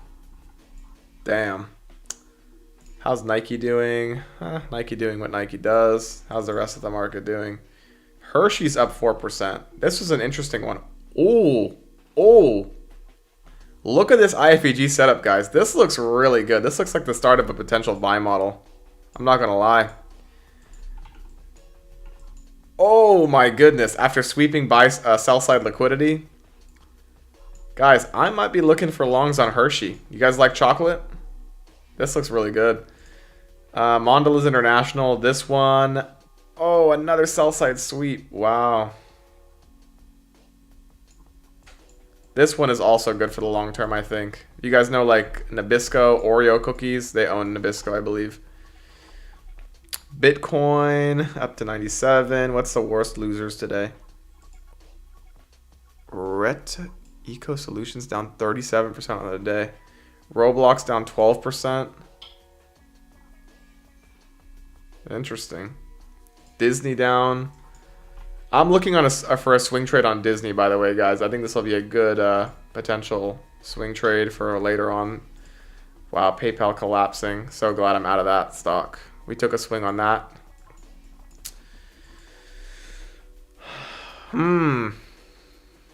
Wow.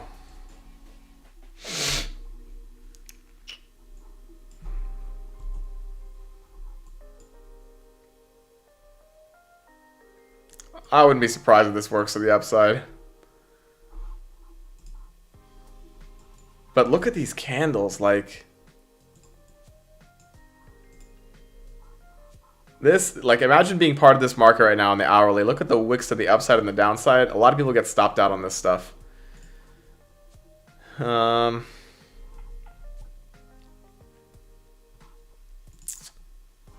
I don't know, guys. This could be a good. This could be a good long setup. They're trying to make. So basically, what they're doing here. This is what I have a suspicion. This is what's going on. Okay.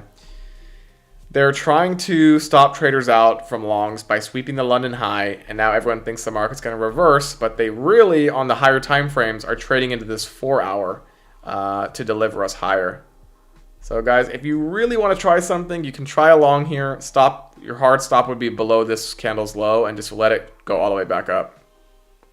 I think this might be an inducement short.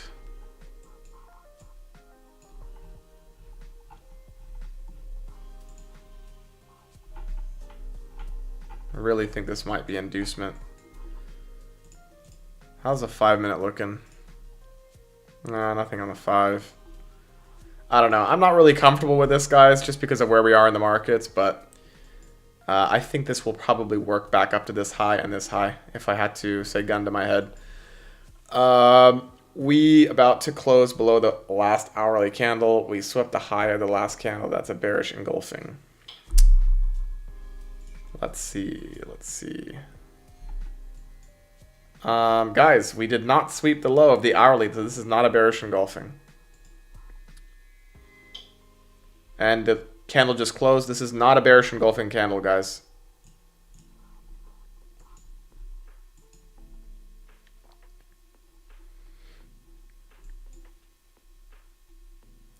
And also, those are not the end-all be-all, guys. You want to have higher time frame context.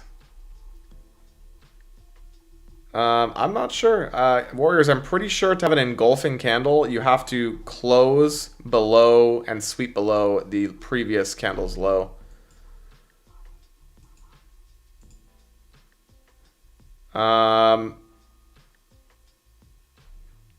Yeah. I correct me if I'm wrong, guys, but again, I don't study these candles, but I believe an engulfing candle needs to close and sweep. It needs to go above the highest high and below the lowest low of the previous candle.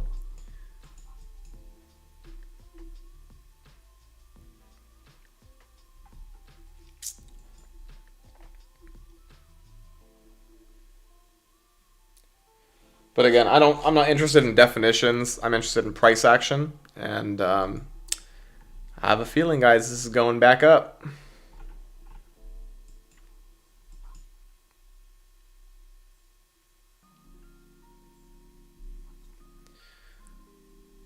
Warriors for sure, but then liquidity would already be taken. I mean, maybe, but liquidity, if you're bearish, liquidity is down here, right? So this little liquidity here would be insignificant. Ho, ho, ho, ho, ho, do, do, do, do, do, do. Is there an SMT with ES too? Let me check. Oh, guys, there's an SMT as well. Look at this. This is making a lower low, and this is making a higher high. A higher low, I mean, sorry. Yeah, guys, this looks like it's going back up to me.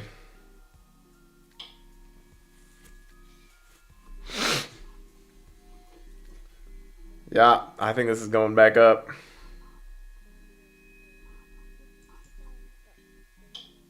We just made perfect equal highs right here. Oh, no, we didn't. We missed them by a tick. Yeah, guys, I think this is probably going to go up. Again, not financial advice, but I would not be surprised if we go all the way back up to high of day.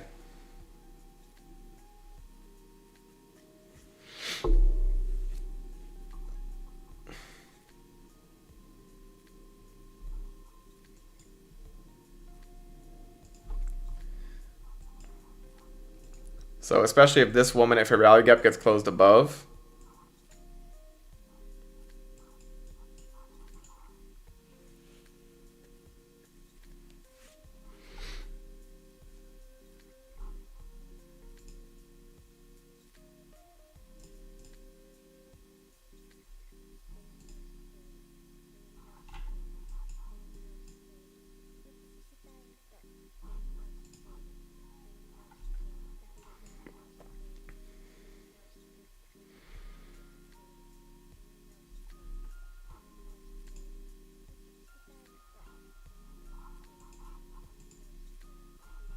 So lower low, higher low. You guys see that?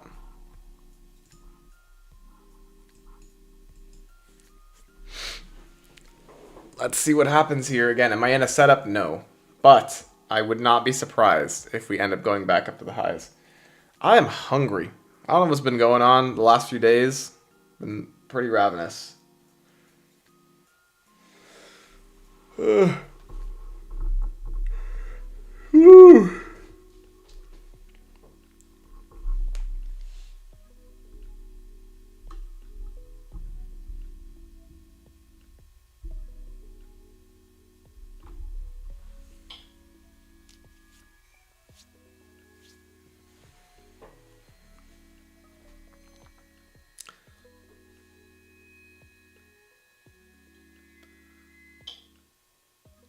Robert, I forget. Were you taking paper trades, Robert? Are you on a cash account or an eval? I forget what you guys are all trading.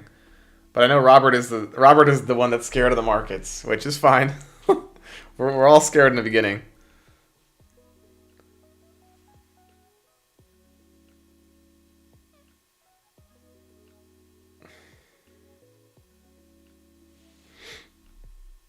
$25K eval.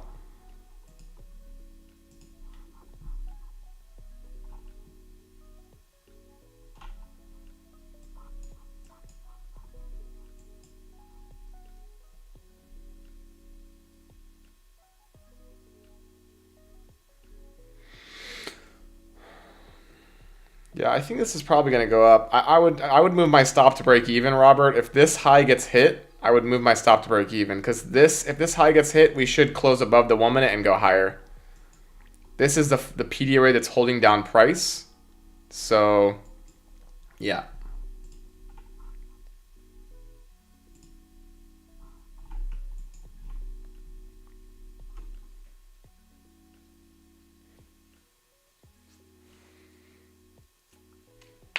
Have a holly jolly Christmas. It's the best time of the year. Do do do do do do do do do do do.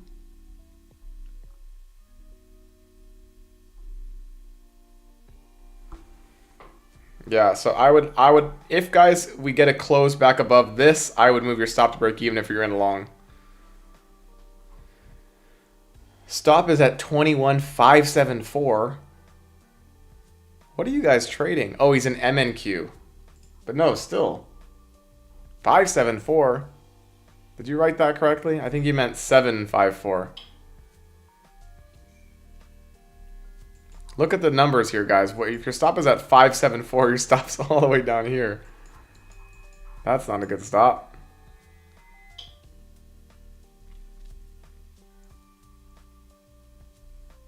754.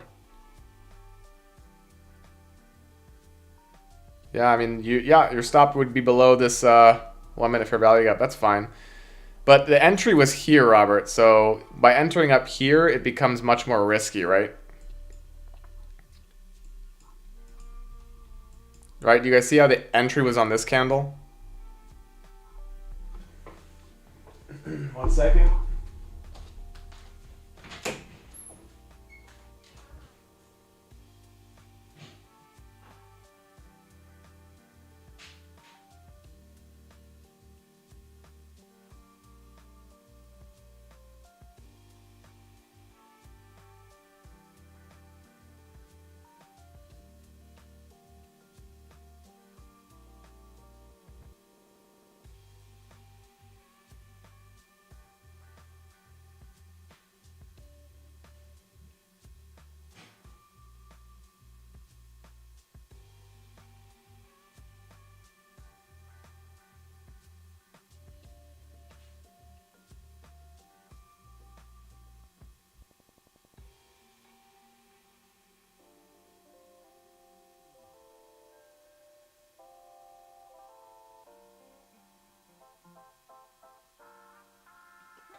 Okay.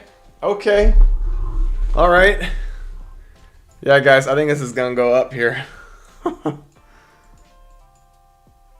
But yeah, definitely if you're in this long, Robert, I would move your stop to break even now because we just swept these highs. The market should completely push here. We should not stall now if this is bullish.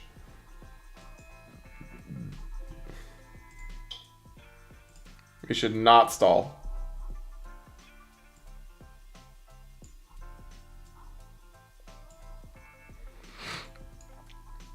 First take profit would be at this high right here, and then I would hold the runners all the way up.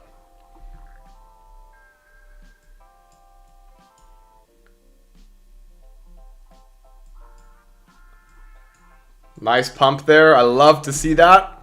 Congrats to anyone who's in this. I would take a partial up here and a partial up here and hold the rest.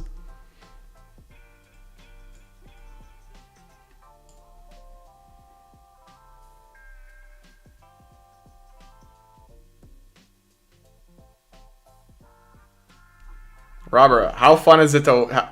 So your stop is at break even now, right, Robert? I hope it is.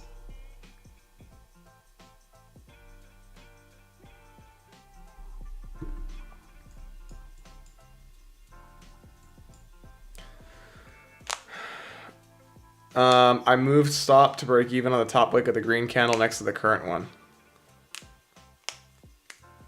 784.25.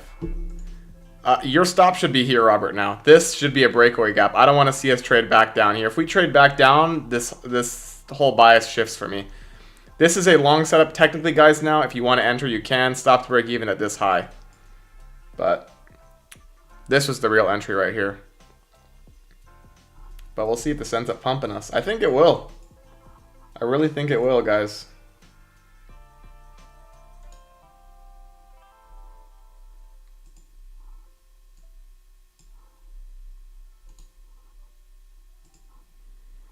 So we'll see.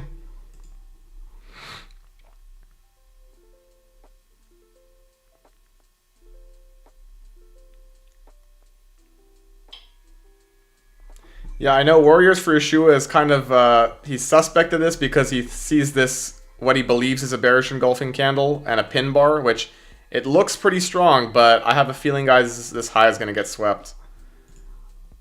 But we'll see.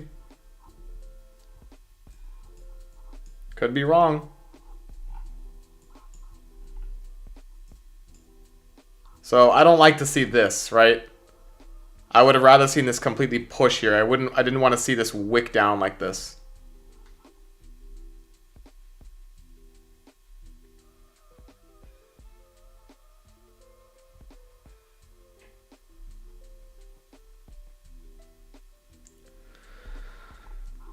But we'll see what happens.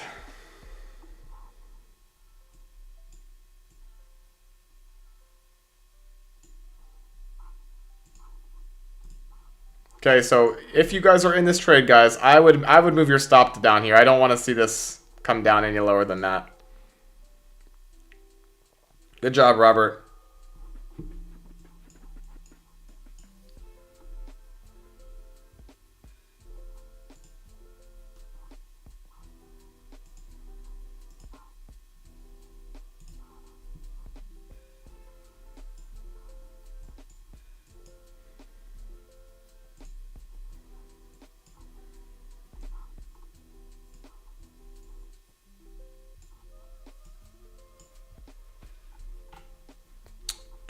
So we want to see this inverse work as support to bring the market higher.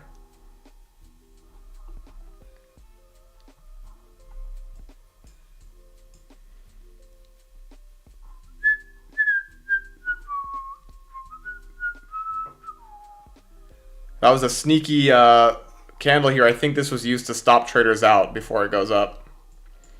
But we'll see.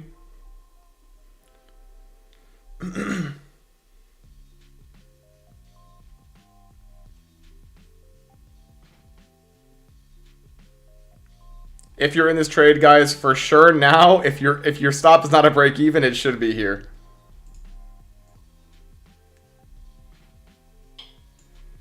Highly suggest you move your stop to break even. I would take a partial at this high, and I would take a partial here, and if you have runners, hold it up to high of day. Yeah, it sucks, Robert, but it's part of the game. Okay, you guys want to manage risk. You want to limit trailing drawdown on your trades, right? You don't want to just get stopped at break even a bunch, right? You want to at least walk away with some profits on your trades.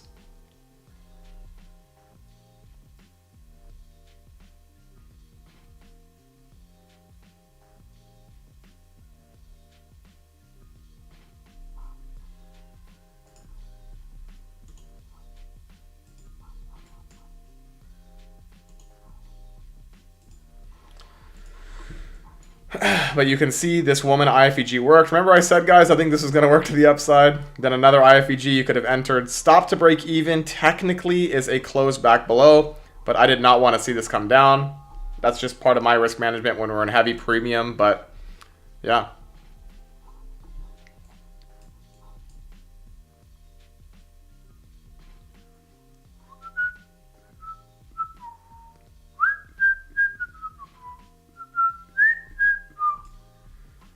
Do.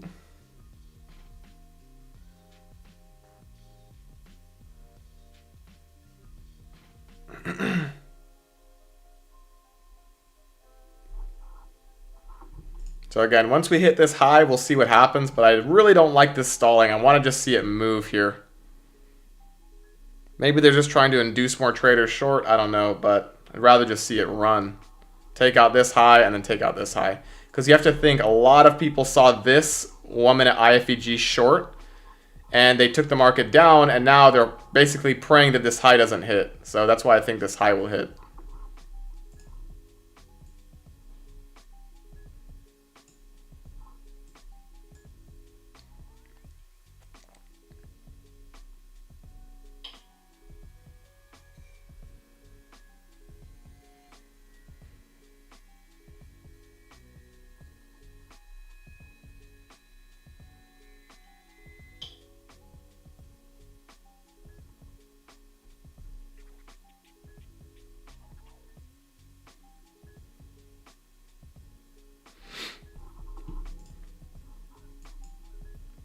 And then, of course, guys, I think probably high of day will come back, and I think we're going to go back to this hourly to fill this hourly gap. But yeah, we'll obviously see what happens. Again, your first entry would have been here. Definitely, if you're here, guys, you should be moving your stops probably above this order block. And the second entry was here, in which case you should still be at break even and probably get stopped out of this trade because we made a higher high. But technically, the stop is a 1 minute close back below this fair value gap.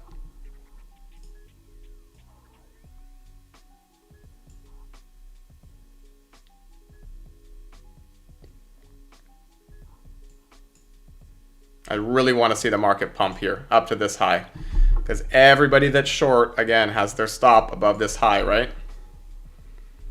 And after that hits, I want to just see it deliver. I do not want to see any stalling at this high.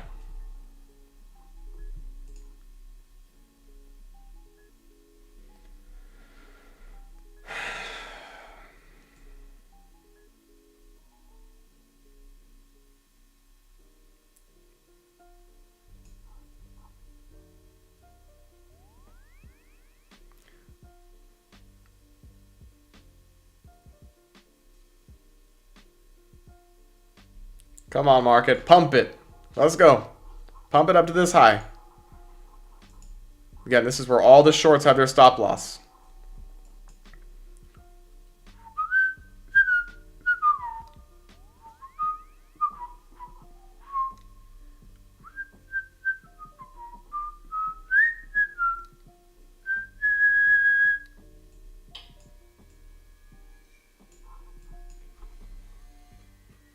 So that, yeah, shorts are sweating bullets, Tristan.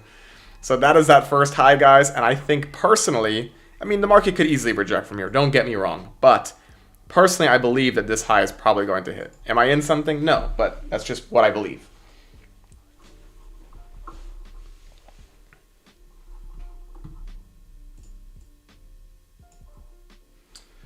Do.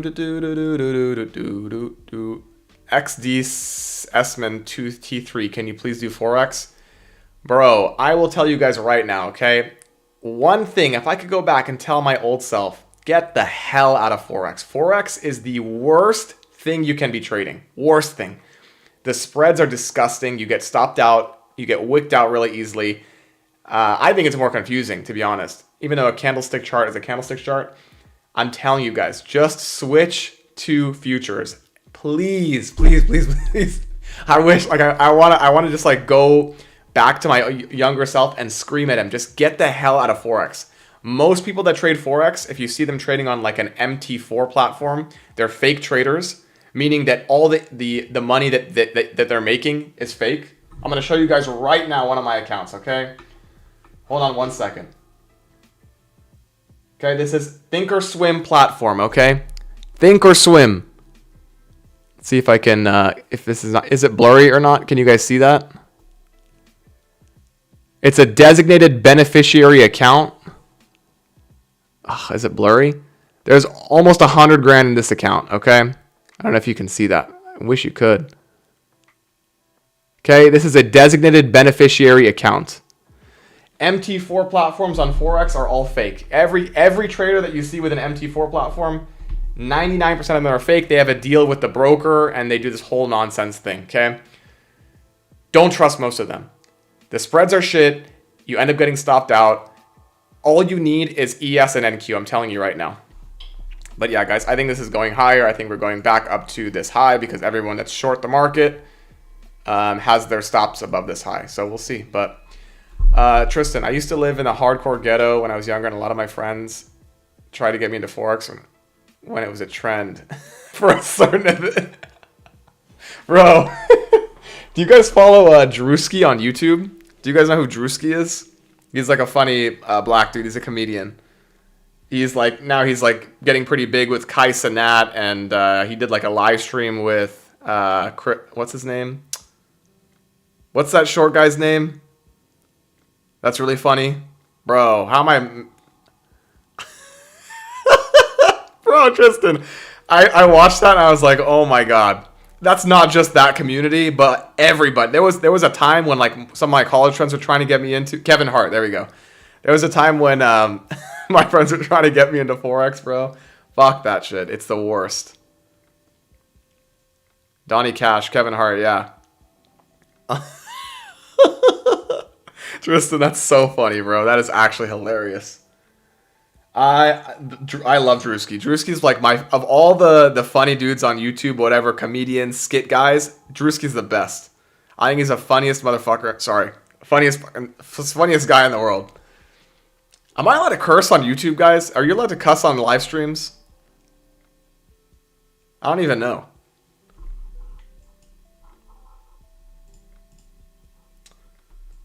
No, you're not. All right, might be.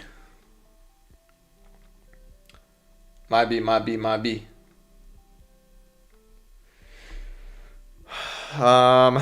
Guys, I would love to see if Tesla gets below 4% on the day. So if this alert gets hit, I'm going to start selling puts on Tesla. I told you guys that already, but the premiums are going to be wild. We're going to get like $300 a contract to sell outdated puts a month out.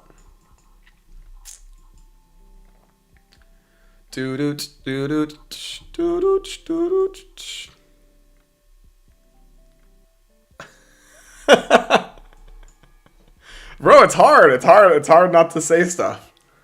What can I do? What can I do?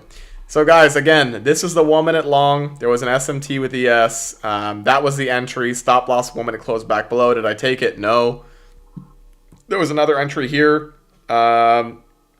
And didn't take anything, but I think we're probably going to go up. Again, we have a win on the day, guys. I was up close to 500, ended up taking it for 315.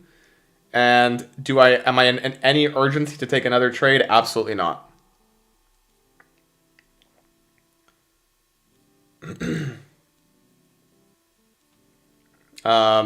You guys have to learn to be content. You have to you have to learn to train yourself to take A+ setups, especially if you have a win on the day. What's the rush to take another trade, right? Wait for something good.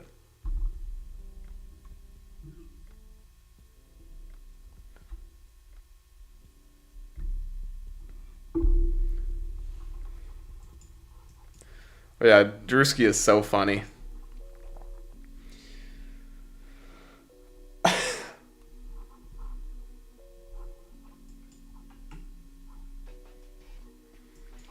I don't know what it is. How's Nvidia doing? Ooh, big reaction on Nvidia after that sell side liquidity sweep. I was not expecting it to be that big, but I did say that it will probably come up, fill this gap, and then go lower. If Nvidia gets below $90 a share, guys, I'm going to load the boat on this. Hopefully we can get below 75, but anywhere between $90 and $75, I'm going to be loading the boat. There was another semiconductor stock from yesterday I talked about. I don't know if you guys remember me talking about it, but I did add that pretty heavily in my long-term portfolios. I did alert that in the Discord as well. But yeah, I think that specific stock, if you were lucky enough to remember from yesterday, I think is going to have a great next 5 to 10 years. And so I'm in it for the long haul. Warriors for Yeshua, you probably live next to Kai Cenat. I live in near Calabasas. If you guys know where Calabasas is, you know all the rappers tweak rap about Calabasas. Wild story, guys. So my best friend, one of my best friends, his dad is a developer. And I don't know if you guys have heard of Hidden Hills, but like Drake has a house there, Kardashians have a house there. All the Kardashians have a house there. My friend's dad built the most expensive property in Hidden Hills. It's listed now for like 30-something million dollars. I jacuzzi there sometimes. My friend invites me over and we go jacuzzi because the house is empty. Right next door is Kylie Kardashian's main house, and the one next to it is Dwayne Wade's house. Which is wild. I think that's crazy, but I've never seen either of them, but you know it's their house. Like these houses, it's the most expensive street in Hidden Hills. Bro, I've never seen houses like this in my life. The house that we jacuzzi at, it's 25,000 square feet. The pool and the jacuzzi are literally like, they're like double the size of my house. It's crazy. And my house is 2,000 square feet. Like these pools are huge. The jacuzzi is like, it can fit like probably 50 or 60 people, if not more. That's crazy, bro. Yeah, so I sit in that jacuzzi and I'm like, damn, there's probably like a 1%, 0.0001% chance that ended up being like a opportunity in my life. But yeah, one day, bro. One day we'll drop 35 mil on a house. That would be insane. Just the property taxes alone on that house are probably like, who knows, 150,000 a month or something crazy like that.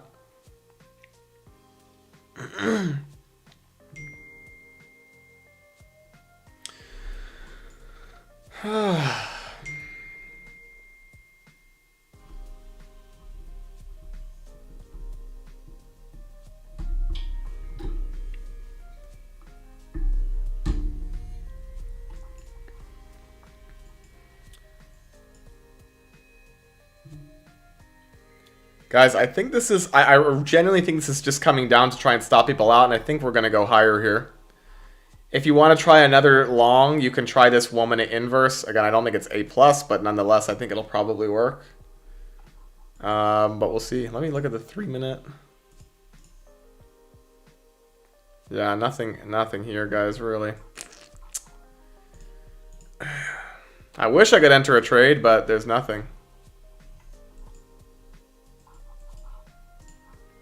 And Warriors for Yeshua is correct. There is still this, I mean, this is a pretty scary looking pin bar. It's not a, I don't believe it's an engulfing, but definitions, I could care less. Who gives a damn? Saved myself there by saying something bad. But this pin bar could be the rejection spot. However, like I said, guys, we have this hourly fair value gap here, right? From this wick's high to this wick's low. We are not filled it. You can see this wick came up and we missed the top of it. So in my opinion, I think we're going up to fill this.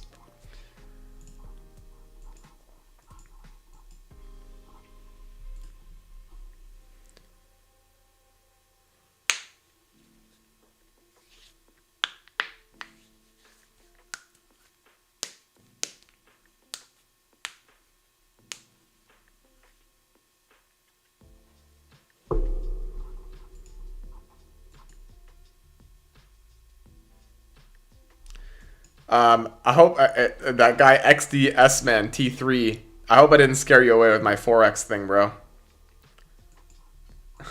I don't know if he's still here. But when you see guys saying they're making like, there's a guy named oh, what's his name? He's like the definition of a Forex guru scammer.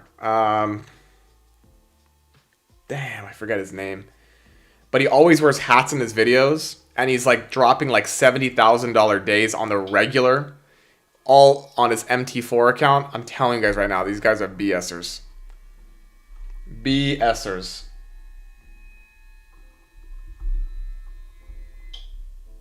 Flexing all his Lambos and stuff. Come on, bro.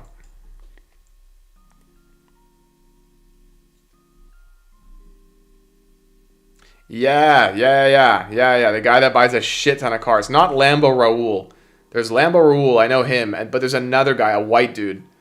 There's been a lot of like scandals and shit about him, but he always wears hats. Mamba, no, is it Mamba FX? I think it's Mamba FX. Yeah, it's Mamba FX. That's his name. Biggest scammer in the industry. Like, he is such a scammer. I can smell it off of his videos. Like, please, guys, if you follow Mamba FX and you're in his like Discord shit, oh my god. Like, that is a scam. I'm sorry. I don't like to talk shit that much. Sometimes I do, but that is like the definition. 250K a day, bro. Like, come on. I mean, if you're long-term swinging, I know guys that are making more than 250K from long-term swings, but they're on MT4 accounts and they're trading on legit brokerages. But they're few and far between. There are people on Wall Street that make $800,000 trades a day, but they're using firm funds. They're not using their own capital. It's BS.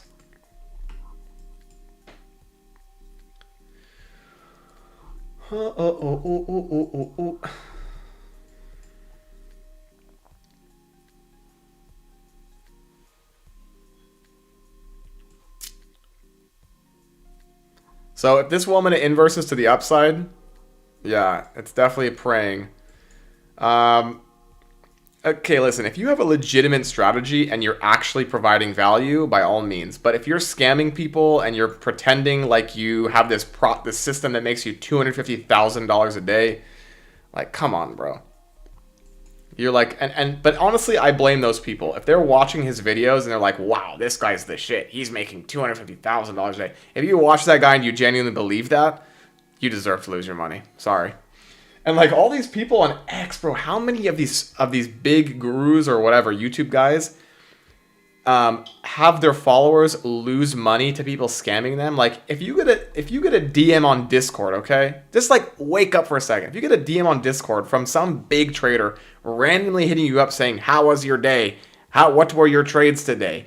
Do you think that's a real? Do you think it's a real guy DMing you randomly? Like, are you that special that some big baller is going to be DMing you asking you how your day was, and then he ends up asking you to wire him $100,000 through some ETH, Bitcoin, Solana nonsense? Like, come on, bro. If you fall for those scams, you deserve to get scammed. It's the dumbest thing ever. Dumbest thing ever. Like, come on. My God, sorry, I'm getting heated. Getting heated today. So there is a 5-minute inverse here. I don't think this is a good inverse to the downside. We did sweep liquidity, guys, don't get me wrong, but I don't personally like this one. I'd rather see like more liquidity get swept to the upside. We're in the middle of the range, so this is not like obvious sell side or buy side liquidity to me.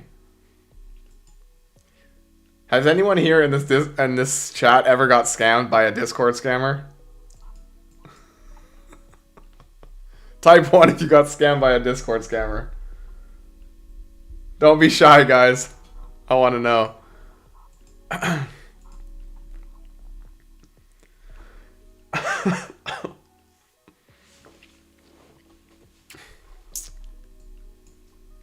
No ones, huh? Nobody's gotten scammed? You can type 2 if you have not gotten scammed. Or if someone's attempted to scam you and you didn't fall for it.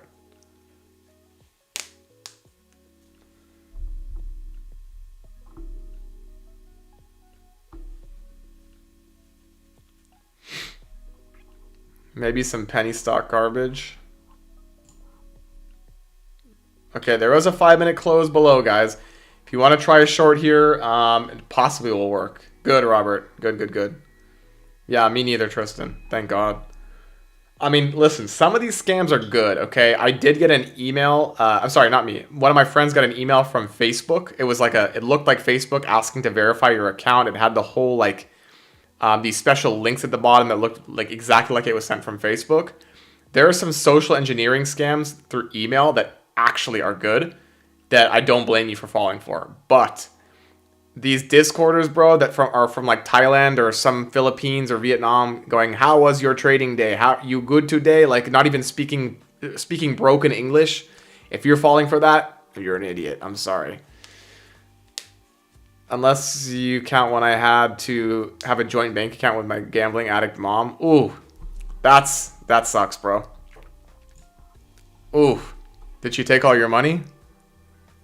That's hard. That's cold.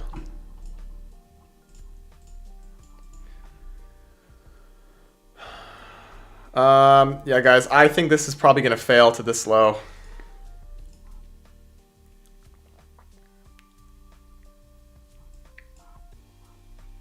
But damn, what an interesting day. This is tough to trade, boys and girls, if there's any girls in here. Yeah, this is tough to trade for sure. Again, this is a pretty good looking IFEG to the downside, okay? We did sweep liquidity, don't get me wrong. But it's in the middle of the range. I really don't know what's going to happen here. We have equal highs above. We have sell side below. The best thing you can do, honestly, guys, is wait for one of these to get swept and look for the next one. Warriors up 460. Nice, bro. Robert. Entry 48. Are you asking me, Robert, or are you just saying? So the entry on this trade, guys, is the body of this candle. So the close of the red candle is 21,785.50. And the stop loss is technically a 5-minute close back above, which is at give or take 21,801.50. Now, if this market just pumps, you're going to get... You might want to put a hard stop above the 5-minute if I were you, but this could be a good short. Yeah. An hourly supervisor got scammed for 54K at a Walmart near me. How, bro? Like online or in person?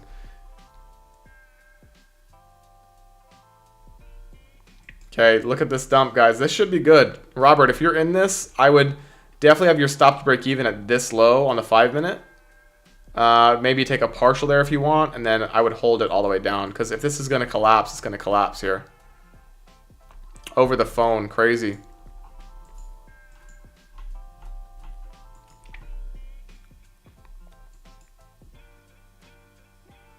Wow. Did we just form equal highs here? We did form perfect equal highs here. I'm going to mark these on my chart just so we have them.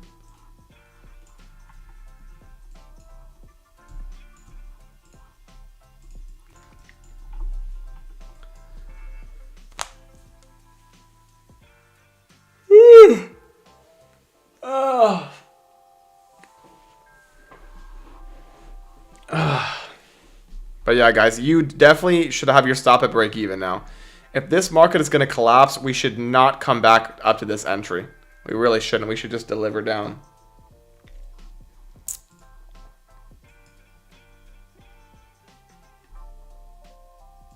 Let me check the new week opening gaps.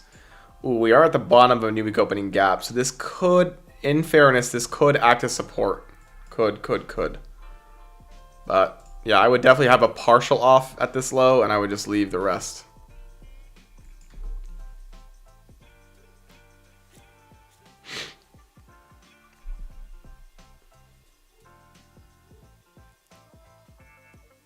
Nice, Robert. Did anyone lose today, or is everybody green? If you lost today, I want to know what trade you took and why, and let's go over it. If you're green today, good job. I hope you were able to take any of the setups I called, but if you're red, I want to know why you're red. I know, I know. Don't know what it is. Do, do, do, do.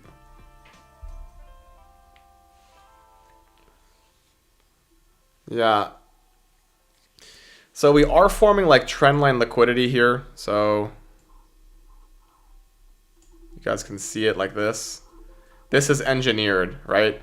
So one of two things is going to happen. Either just they're going to blast through this later today and we're going to get a long setup up to London highs, or this is going to end up being engineered and they're going to save this for later in the week or later in the month. That's what I think.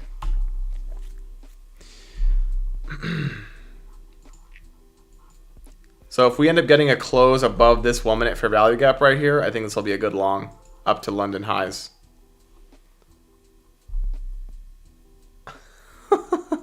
Simon. Yeah, bro. African prince from Nigeria who needs to borrow money.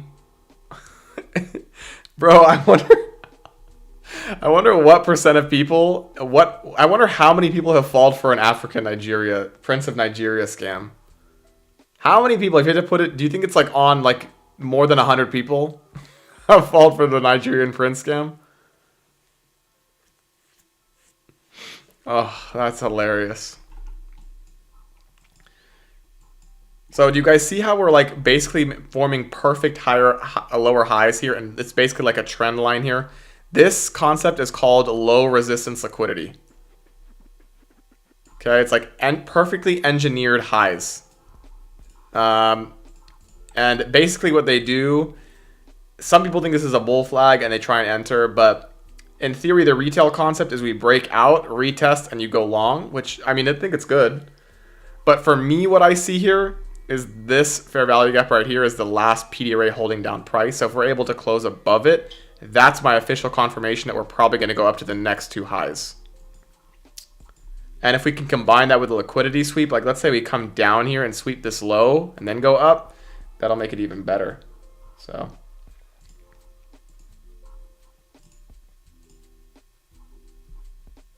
yeah, Warriors for Yeshua thinks more than 100.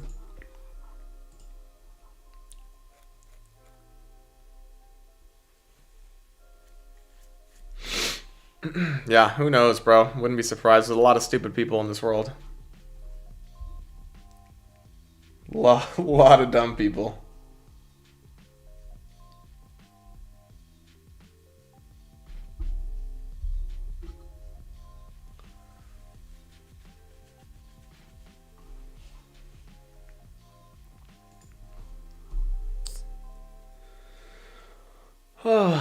All right, guys. I think what I'm going to do is stay on until this macro time. And then afterwards, we'll get off. I'll stay in the Discord. I'll hop on the Discord and see if I can call anything A+ later on in the day. Because I still think this day looks like there's going to be a good setup. So I will call that.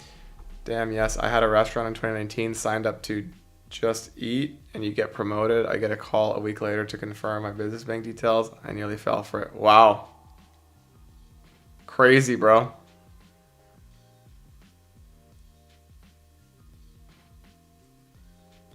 You know what else people would do? I don't know if you guys remember in the malls, they used to have like, fill out your information, give us your email address and your phone number, and you could win a free car. What people would do, there are these dudes that would go in, break into the boxes, steal all the contact information, tell people they won the car, and then when you send the bank details, bye-bye. They drain your account. There's some creative dudes out here. If you get scammed and it's creative, at least it was a creative scam, right? But yeah, there was some wild... People used to do some wild stuff. Back in the 2000s when the malls had the free cars in them. Yeah, crazy stuff.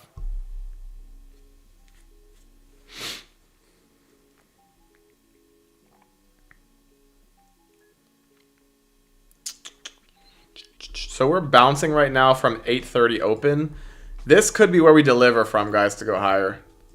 So like you have to pay attention to this 1 minute IFEG. Sometimes what they'll do is come down just close to the IFEG again and then they'll bring it up. So who knows what will happen here, but I think there's going to be a good setup. Hopefully it comes in the macro time and we can call it live, but we'll see. What I really want ultimately, guys, is a close above this IFEG to go long later on.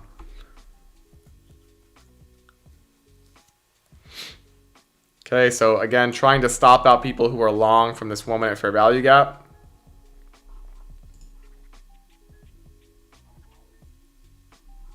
Wow, look at this 5 minute, how it worked.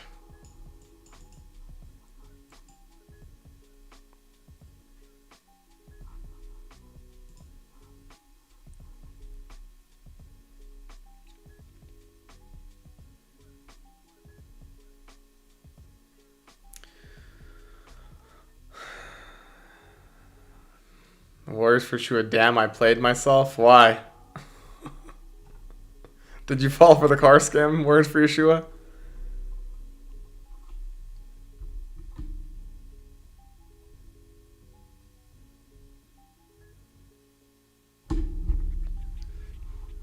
Because I stopped break even. Oh. Yeah, this is, guys, with prop firms, listen, you're not going to get home runs every time because of trailing drawdown. You do have to move your stops down with prop firms. I don't know if it's like this with Top Step, but on my Apex funded accounts, once you, on a 50K, once you make $2,600 in the account, the trailing drawdown stops. So I don't have to worry about trailing drawdown on most of the Apex fundeds, but I have to call Top Step and see if it works the same way. If anyone knows that, let me know, by the way.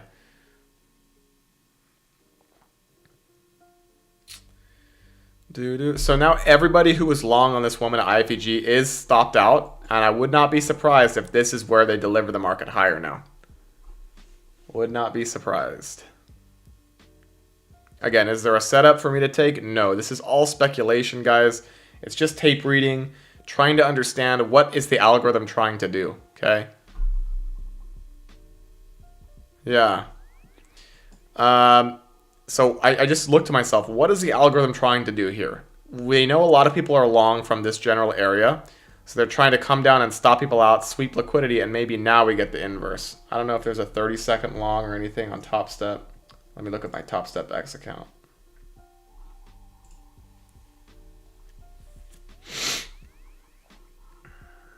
Let's look at the 30-second. There is a pretty decent looking 30-second IFEG, and there's a pretty good looking 15-second. You guys see this 15-second? We closed above now. I would not be surprised to see this be the run up that takes us up here. 30-second as well looks good, but not as good. We swept liquidity to the downside here by just a tick right here. Inversing a 15-second fair value gap. Your stop to break even would be at this high, and then you go up. Oh, by the way, we've got this funded account up to 50,200. I'm taking this by the books, guys. But yeah, I think this is probably going to deliver us up to these equal highs now.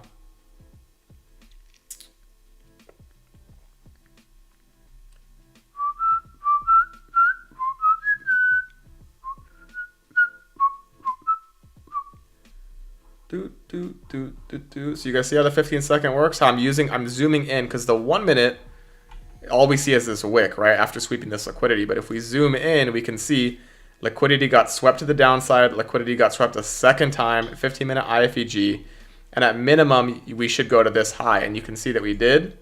Swept it by a tick, and now we're rejecting. So your stop should be at break even on this trade if you entered right here on this candle.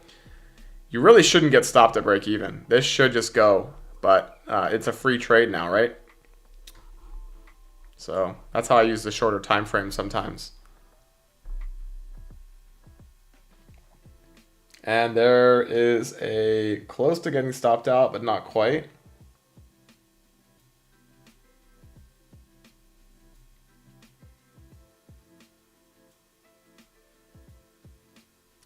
Yeah, it's crazy, Robert. Crazy stuff.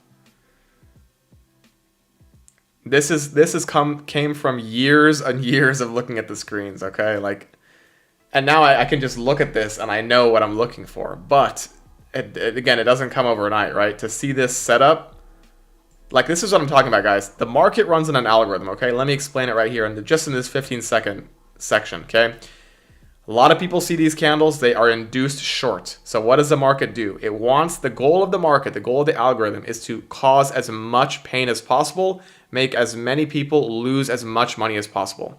So if the algorithm sweeps liquidity to the downside, induces traders short, the next thing it's programmed to do is go up to the next high where everyone who's short will lose money. So in this case, the candles sweep liquidity to the downside. I teach this in the course, free on YouTube, that we're coming out every Wednesday. We close above the fair value gap. That is the market signal that we're going to reverse to the upside to stop out traders. We close above the fair value gap right here. Let me draw it for you so you can see it. There's technically two, right? But the secondary one is where we're entering. You can see we never close back below it. And the next target is the next internal high, where everyone who is short on this leg of price has their stop loss. Make sense? So at minimum, it's a free trade up to here, most likely. So I hope that makes sense. But yeah, like you can do this on every time frame. That's the 15-second chart. Every candle is 15 seconds. You can do it on the 15, the 30, the 1 minute, the 2 minute, the 3 minute, the 5 minute. But obviously, you have to have context. Not every single one is going to be perfect. But if you can find out what areas of liquidity are best, typically looking at the higher time frames, you will have much more success. And you can see here on a higher time frame perspective, the algorithms are looking to stop out the traders that entered long on this candle right here. So they drive the market below the low, stop people out, and then probably bring it higher. Robert, do we trade off the 15-second or the 1 minute? Or do we enter off the 1 minute and the 5 minute? It really depends, Robert. This is what I'm saying. I've been doing this for so long that, like, personally, I don't really enter off the 15-second. Okay, I rarely do it. Maybe once every like 100 trades. But in this specific situation, I probably would have entered on that if I hadn't taken a trade. But was it A+? No. But I'm just showing you guys how it works. But personally, I enter on the 1, 2, and 3 minute normally. Very rarely on the 5 minute in very specific situations. But yeah. I use the hourly, the 4 hour, and the daily for my high time frame bias, and I enter on the 1, 2, and the 3 minute chart.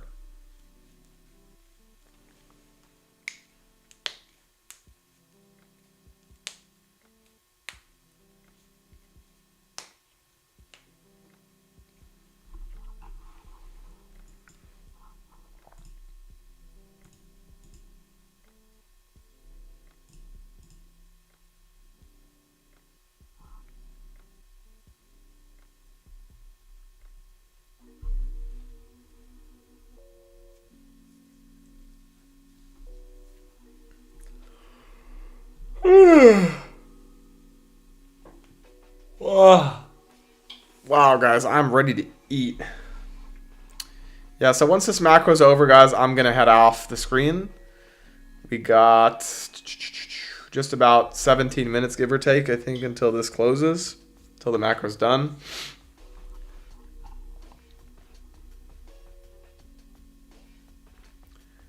Robert, yeah, I mean, it's coming out on YouTube every Wednesday. The first episode I showed you guys came out today, but I go over specific entry models, but only on the 1, 2, and the 3 minute. The 15-second is more detail, but it's all the same thing, guys. Like, if you didn't know this was a 15-second chart, this looks exactly like the 1 minute chart. So the entries are always the same. It's just all about like how in tune are you with the market? How much do you understand liquidity? And yeah, so like I told you guys, this is likely to hit this high, and we're probably going to go up here too. But now, like, I don't know how to explain this. So that's the 15-second chart. But what I'm looking at on the 5 minute, for example, we have this bearish fair value gap right here, right before the equal highs. So I don't know that these are going to hit until the 5 minute closes above. So entering on the 15 minute is risky. 15-second, I mean. If you guys want to learn like in detail that stuff, I mean, it would have to be a more extensive course. If you guys join the Discord, I do offer a 30-minute coaching call, and we could do like for your Discord, we could, or for your membership or whatever, we could do like 1 30-minute call a month or something included. I'm not going to do that for everybody, but for certain people, I'm willing to do it, especially if you're new. That's one option. But as far as like learning 15-second charts, you don't need that. You just need the 1-minute chart to be able to take trades. In fact, unless you're ultra skilled, I don't recommend even bothering with the 15-second because it's too rapid. There's too many setups that form. There's a lot more room for error. If you just wait for like the 1-minute chart at minimum, you should end up with better odds of winning. So I don't think it's, especially if you're new, I do not think it's worth it to learn the 15-second. It's just dumb. There are plenty, more than enough entries on the 1-minute chart, so you don't need it.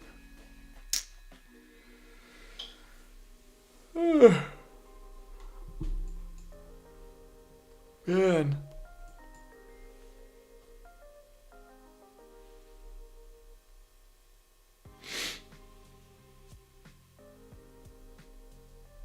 Okay, let me look at the rest of the market quick here.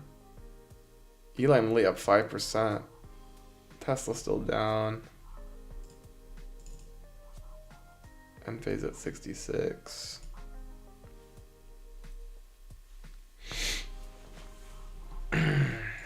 So right now, guys, I'm paying attention to this 5-minute candle. We did sweep liquidity. We're trading from a bullish fair value gap. If this 5-minute inverse is to the upside, I don't think this is a half bad trade, especially if we don't close above the equal highs. You can target the equal highs and move your stop to break even quickly. Now we have another 4 minutes till this closes. So I don't know what's going to happen with it, but let's say, guys, let's say we close above on the 5. We're in the macro time and we haven't swept the equal highs. I think this is a great long. I'm willing to try this with 1 NQ. Stop to break even when the equal highs hit, and then we can hold it all the way up. I'm not going to take partials at the equal highs because if this hits the equal highs, we should just deliver all the way up. So we'll see if we even get the inverse. So far, it looks like we're rejecting from the 5 minutes. So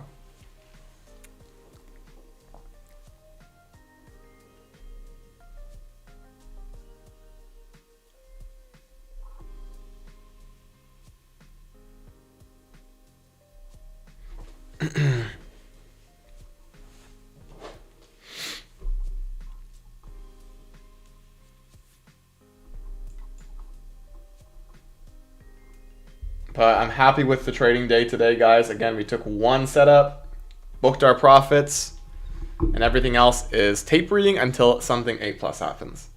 So again, guys, I consider this A+. If we get a 5-minute close above here before sweeping the equal highs, that's A+ to me. Because I know at minimum, we're very likely to hit these equal highs. And so I can move my stop to break even quickly, and it's a free trade for me. Does that make sense? Type 1 if that makes sense, guys. Again, the equal highs are right here, right? We swept liquidity to the downside. We're trading from a bullish fair value gap. If we were able to close above the IFVG to the upside, I know at minimum we're probably going to hit the equal highs. I can move my stop to break even, and then it's a free trade, and I can let this run. So the RR, I mean, the RR is not great to start, right? Because you're only looking at this, but I will not take profits at these equal highs. This will be considered a free trade for me, and I'll hold it probably all the way up to high of day.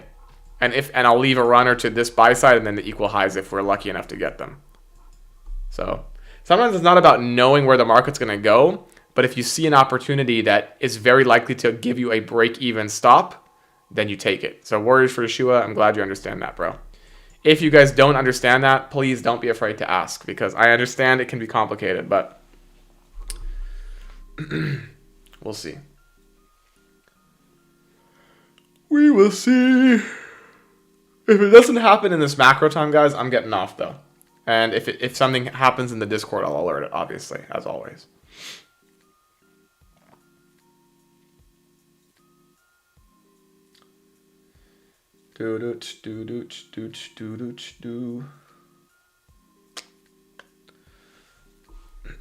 Robert says 2. All right, so do you understand the 5-minute IFEG, Robert? Do you get the IFEG concept yet, or are you still kind of iffy on it?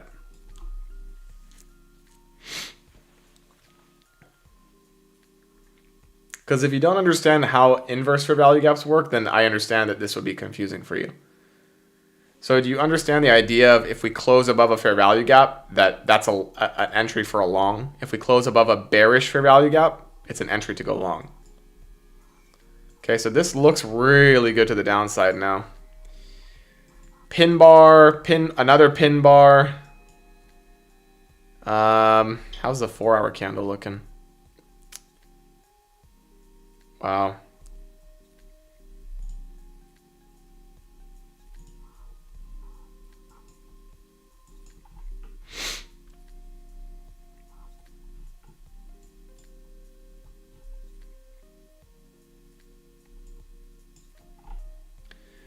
Yeah, guys, this looks like it's about to collapse.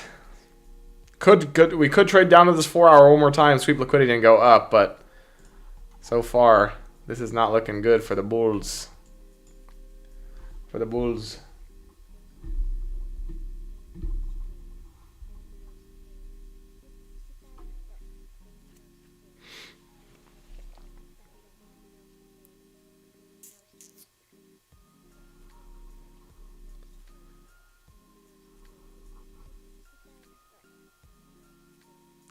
So, Robert, what I recommend, what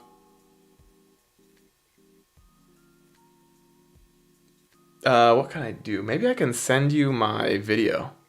I can, because I already have next week's video recorded for the IFEGs.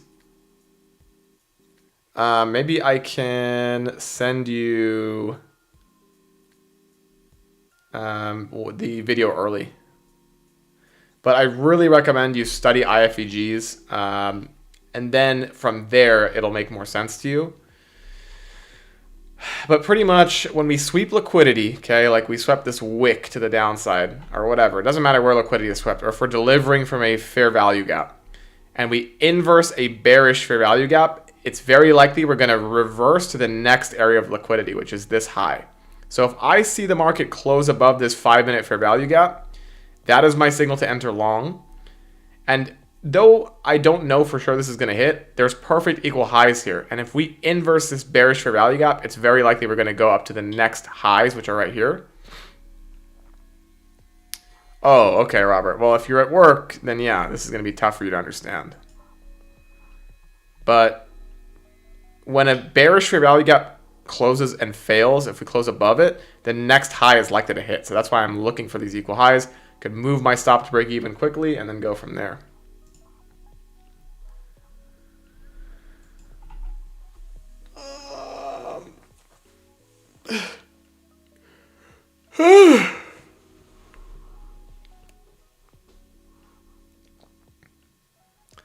Guys, we swept liquidity to the downside, traded into the 4-hour again, and now it looks like we're gonna inverse a 1. This could be a long setup here.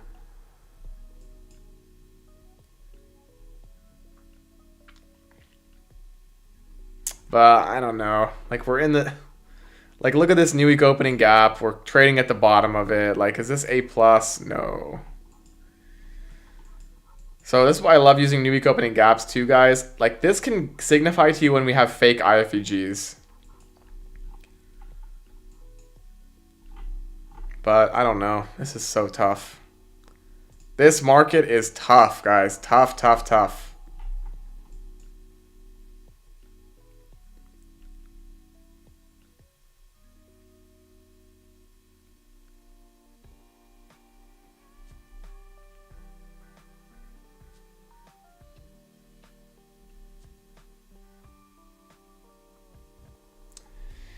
Yeah, like a lot of fake IFEG. It's still an IFEG, but sometimes IFEGs fail.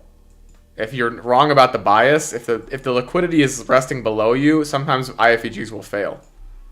Not every IFEG works, guys. I hope you know that. So yeah, I don't mean like fake. I mean just like a fail. It might be a failed IFEG, which in that case could be fake. I guess you could call it fake.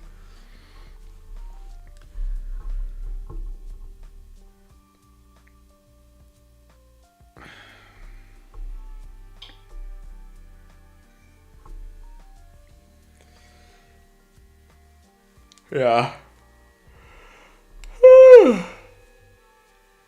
My God, this is so bad, bro.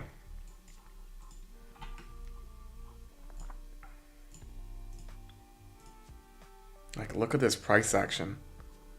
Look at this. Like, do you want to be a part of this? I don't.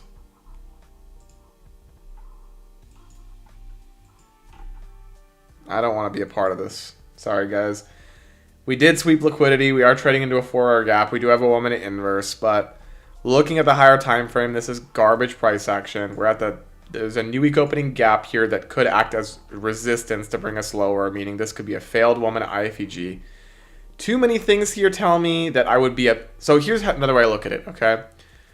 If I enter a trade, before I enter it, I ask myself, when I look back at this trade at the end of the day, am I going to be happy or am I going to be upset that I took this trade if it loses?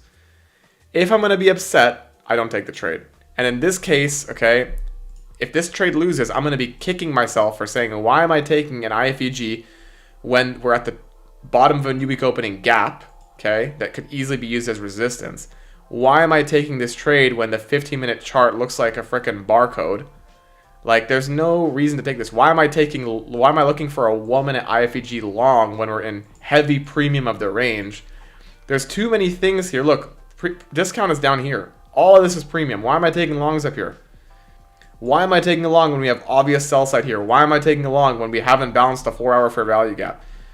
So many things here that like are just like no, no, no, no, no, no, no, red flag, red flag, red flag. And so basically, guys, all that trading is just disqualifying yourself from taking a trade.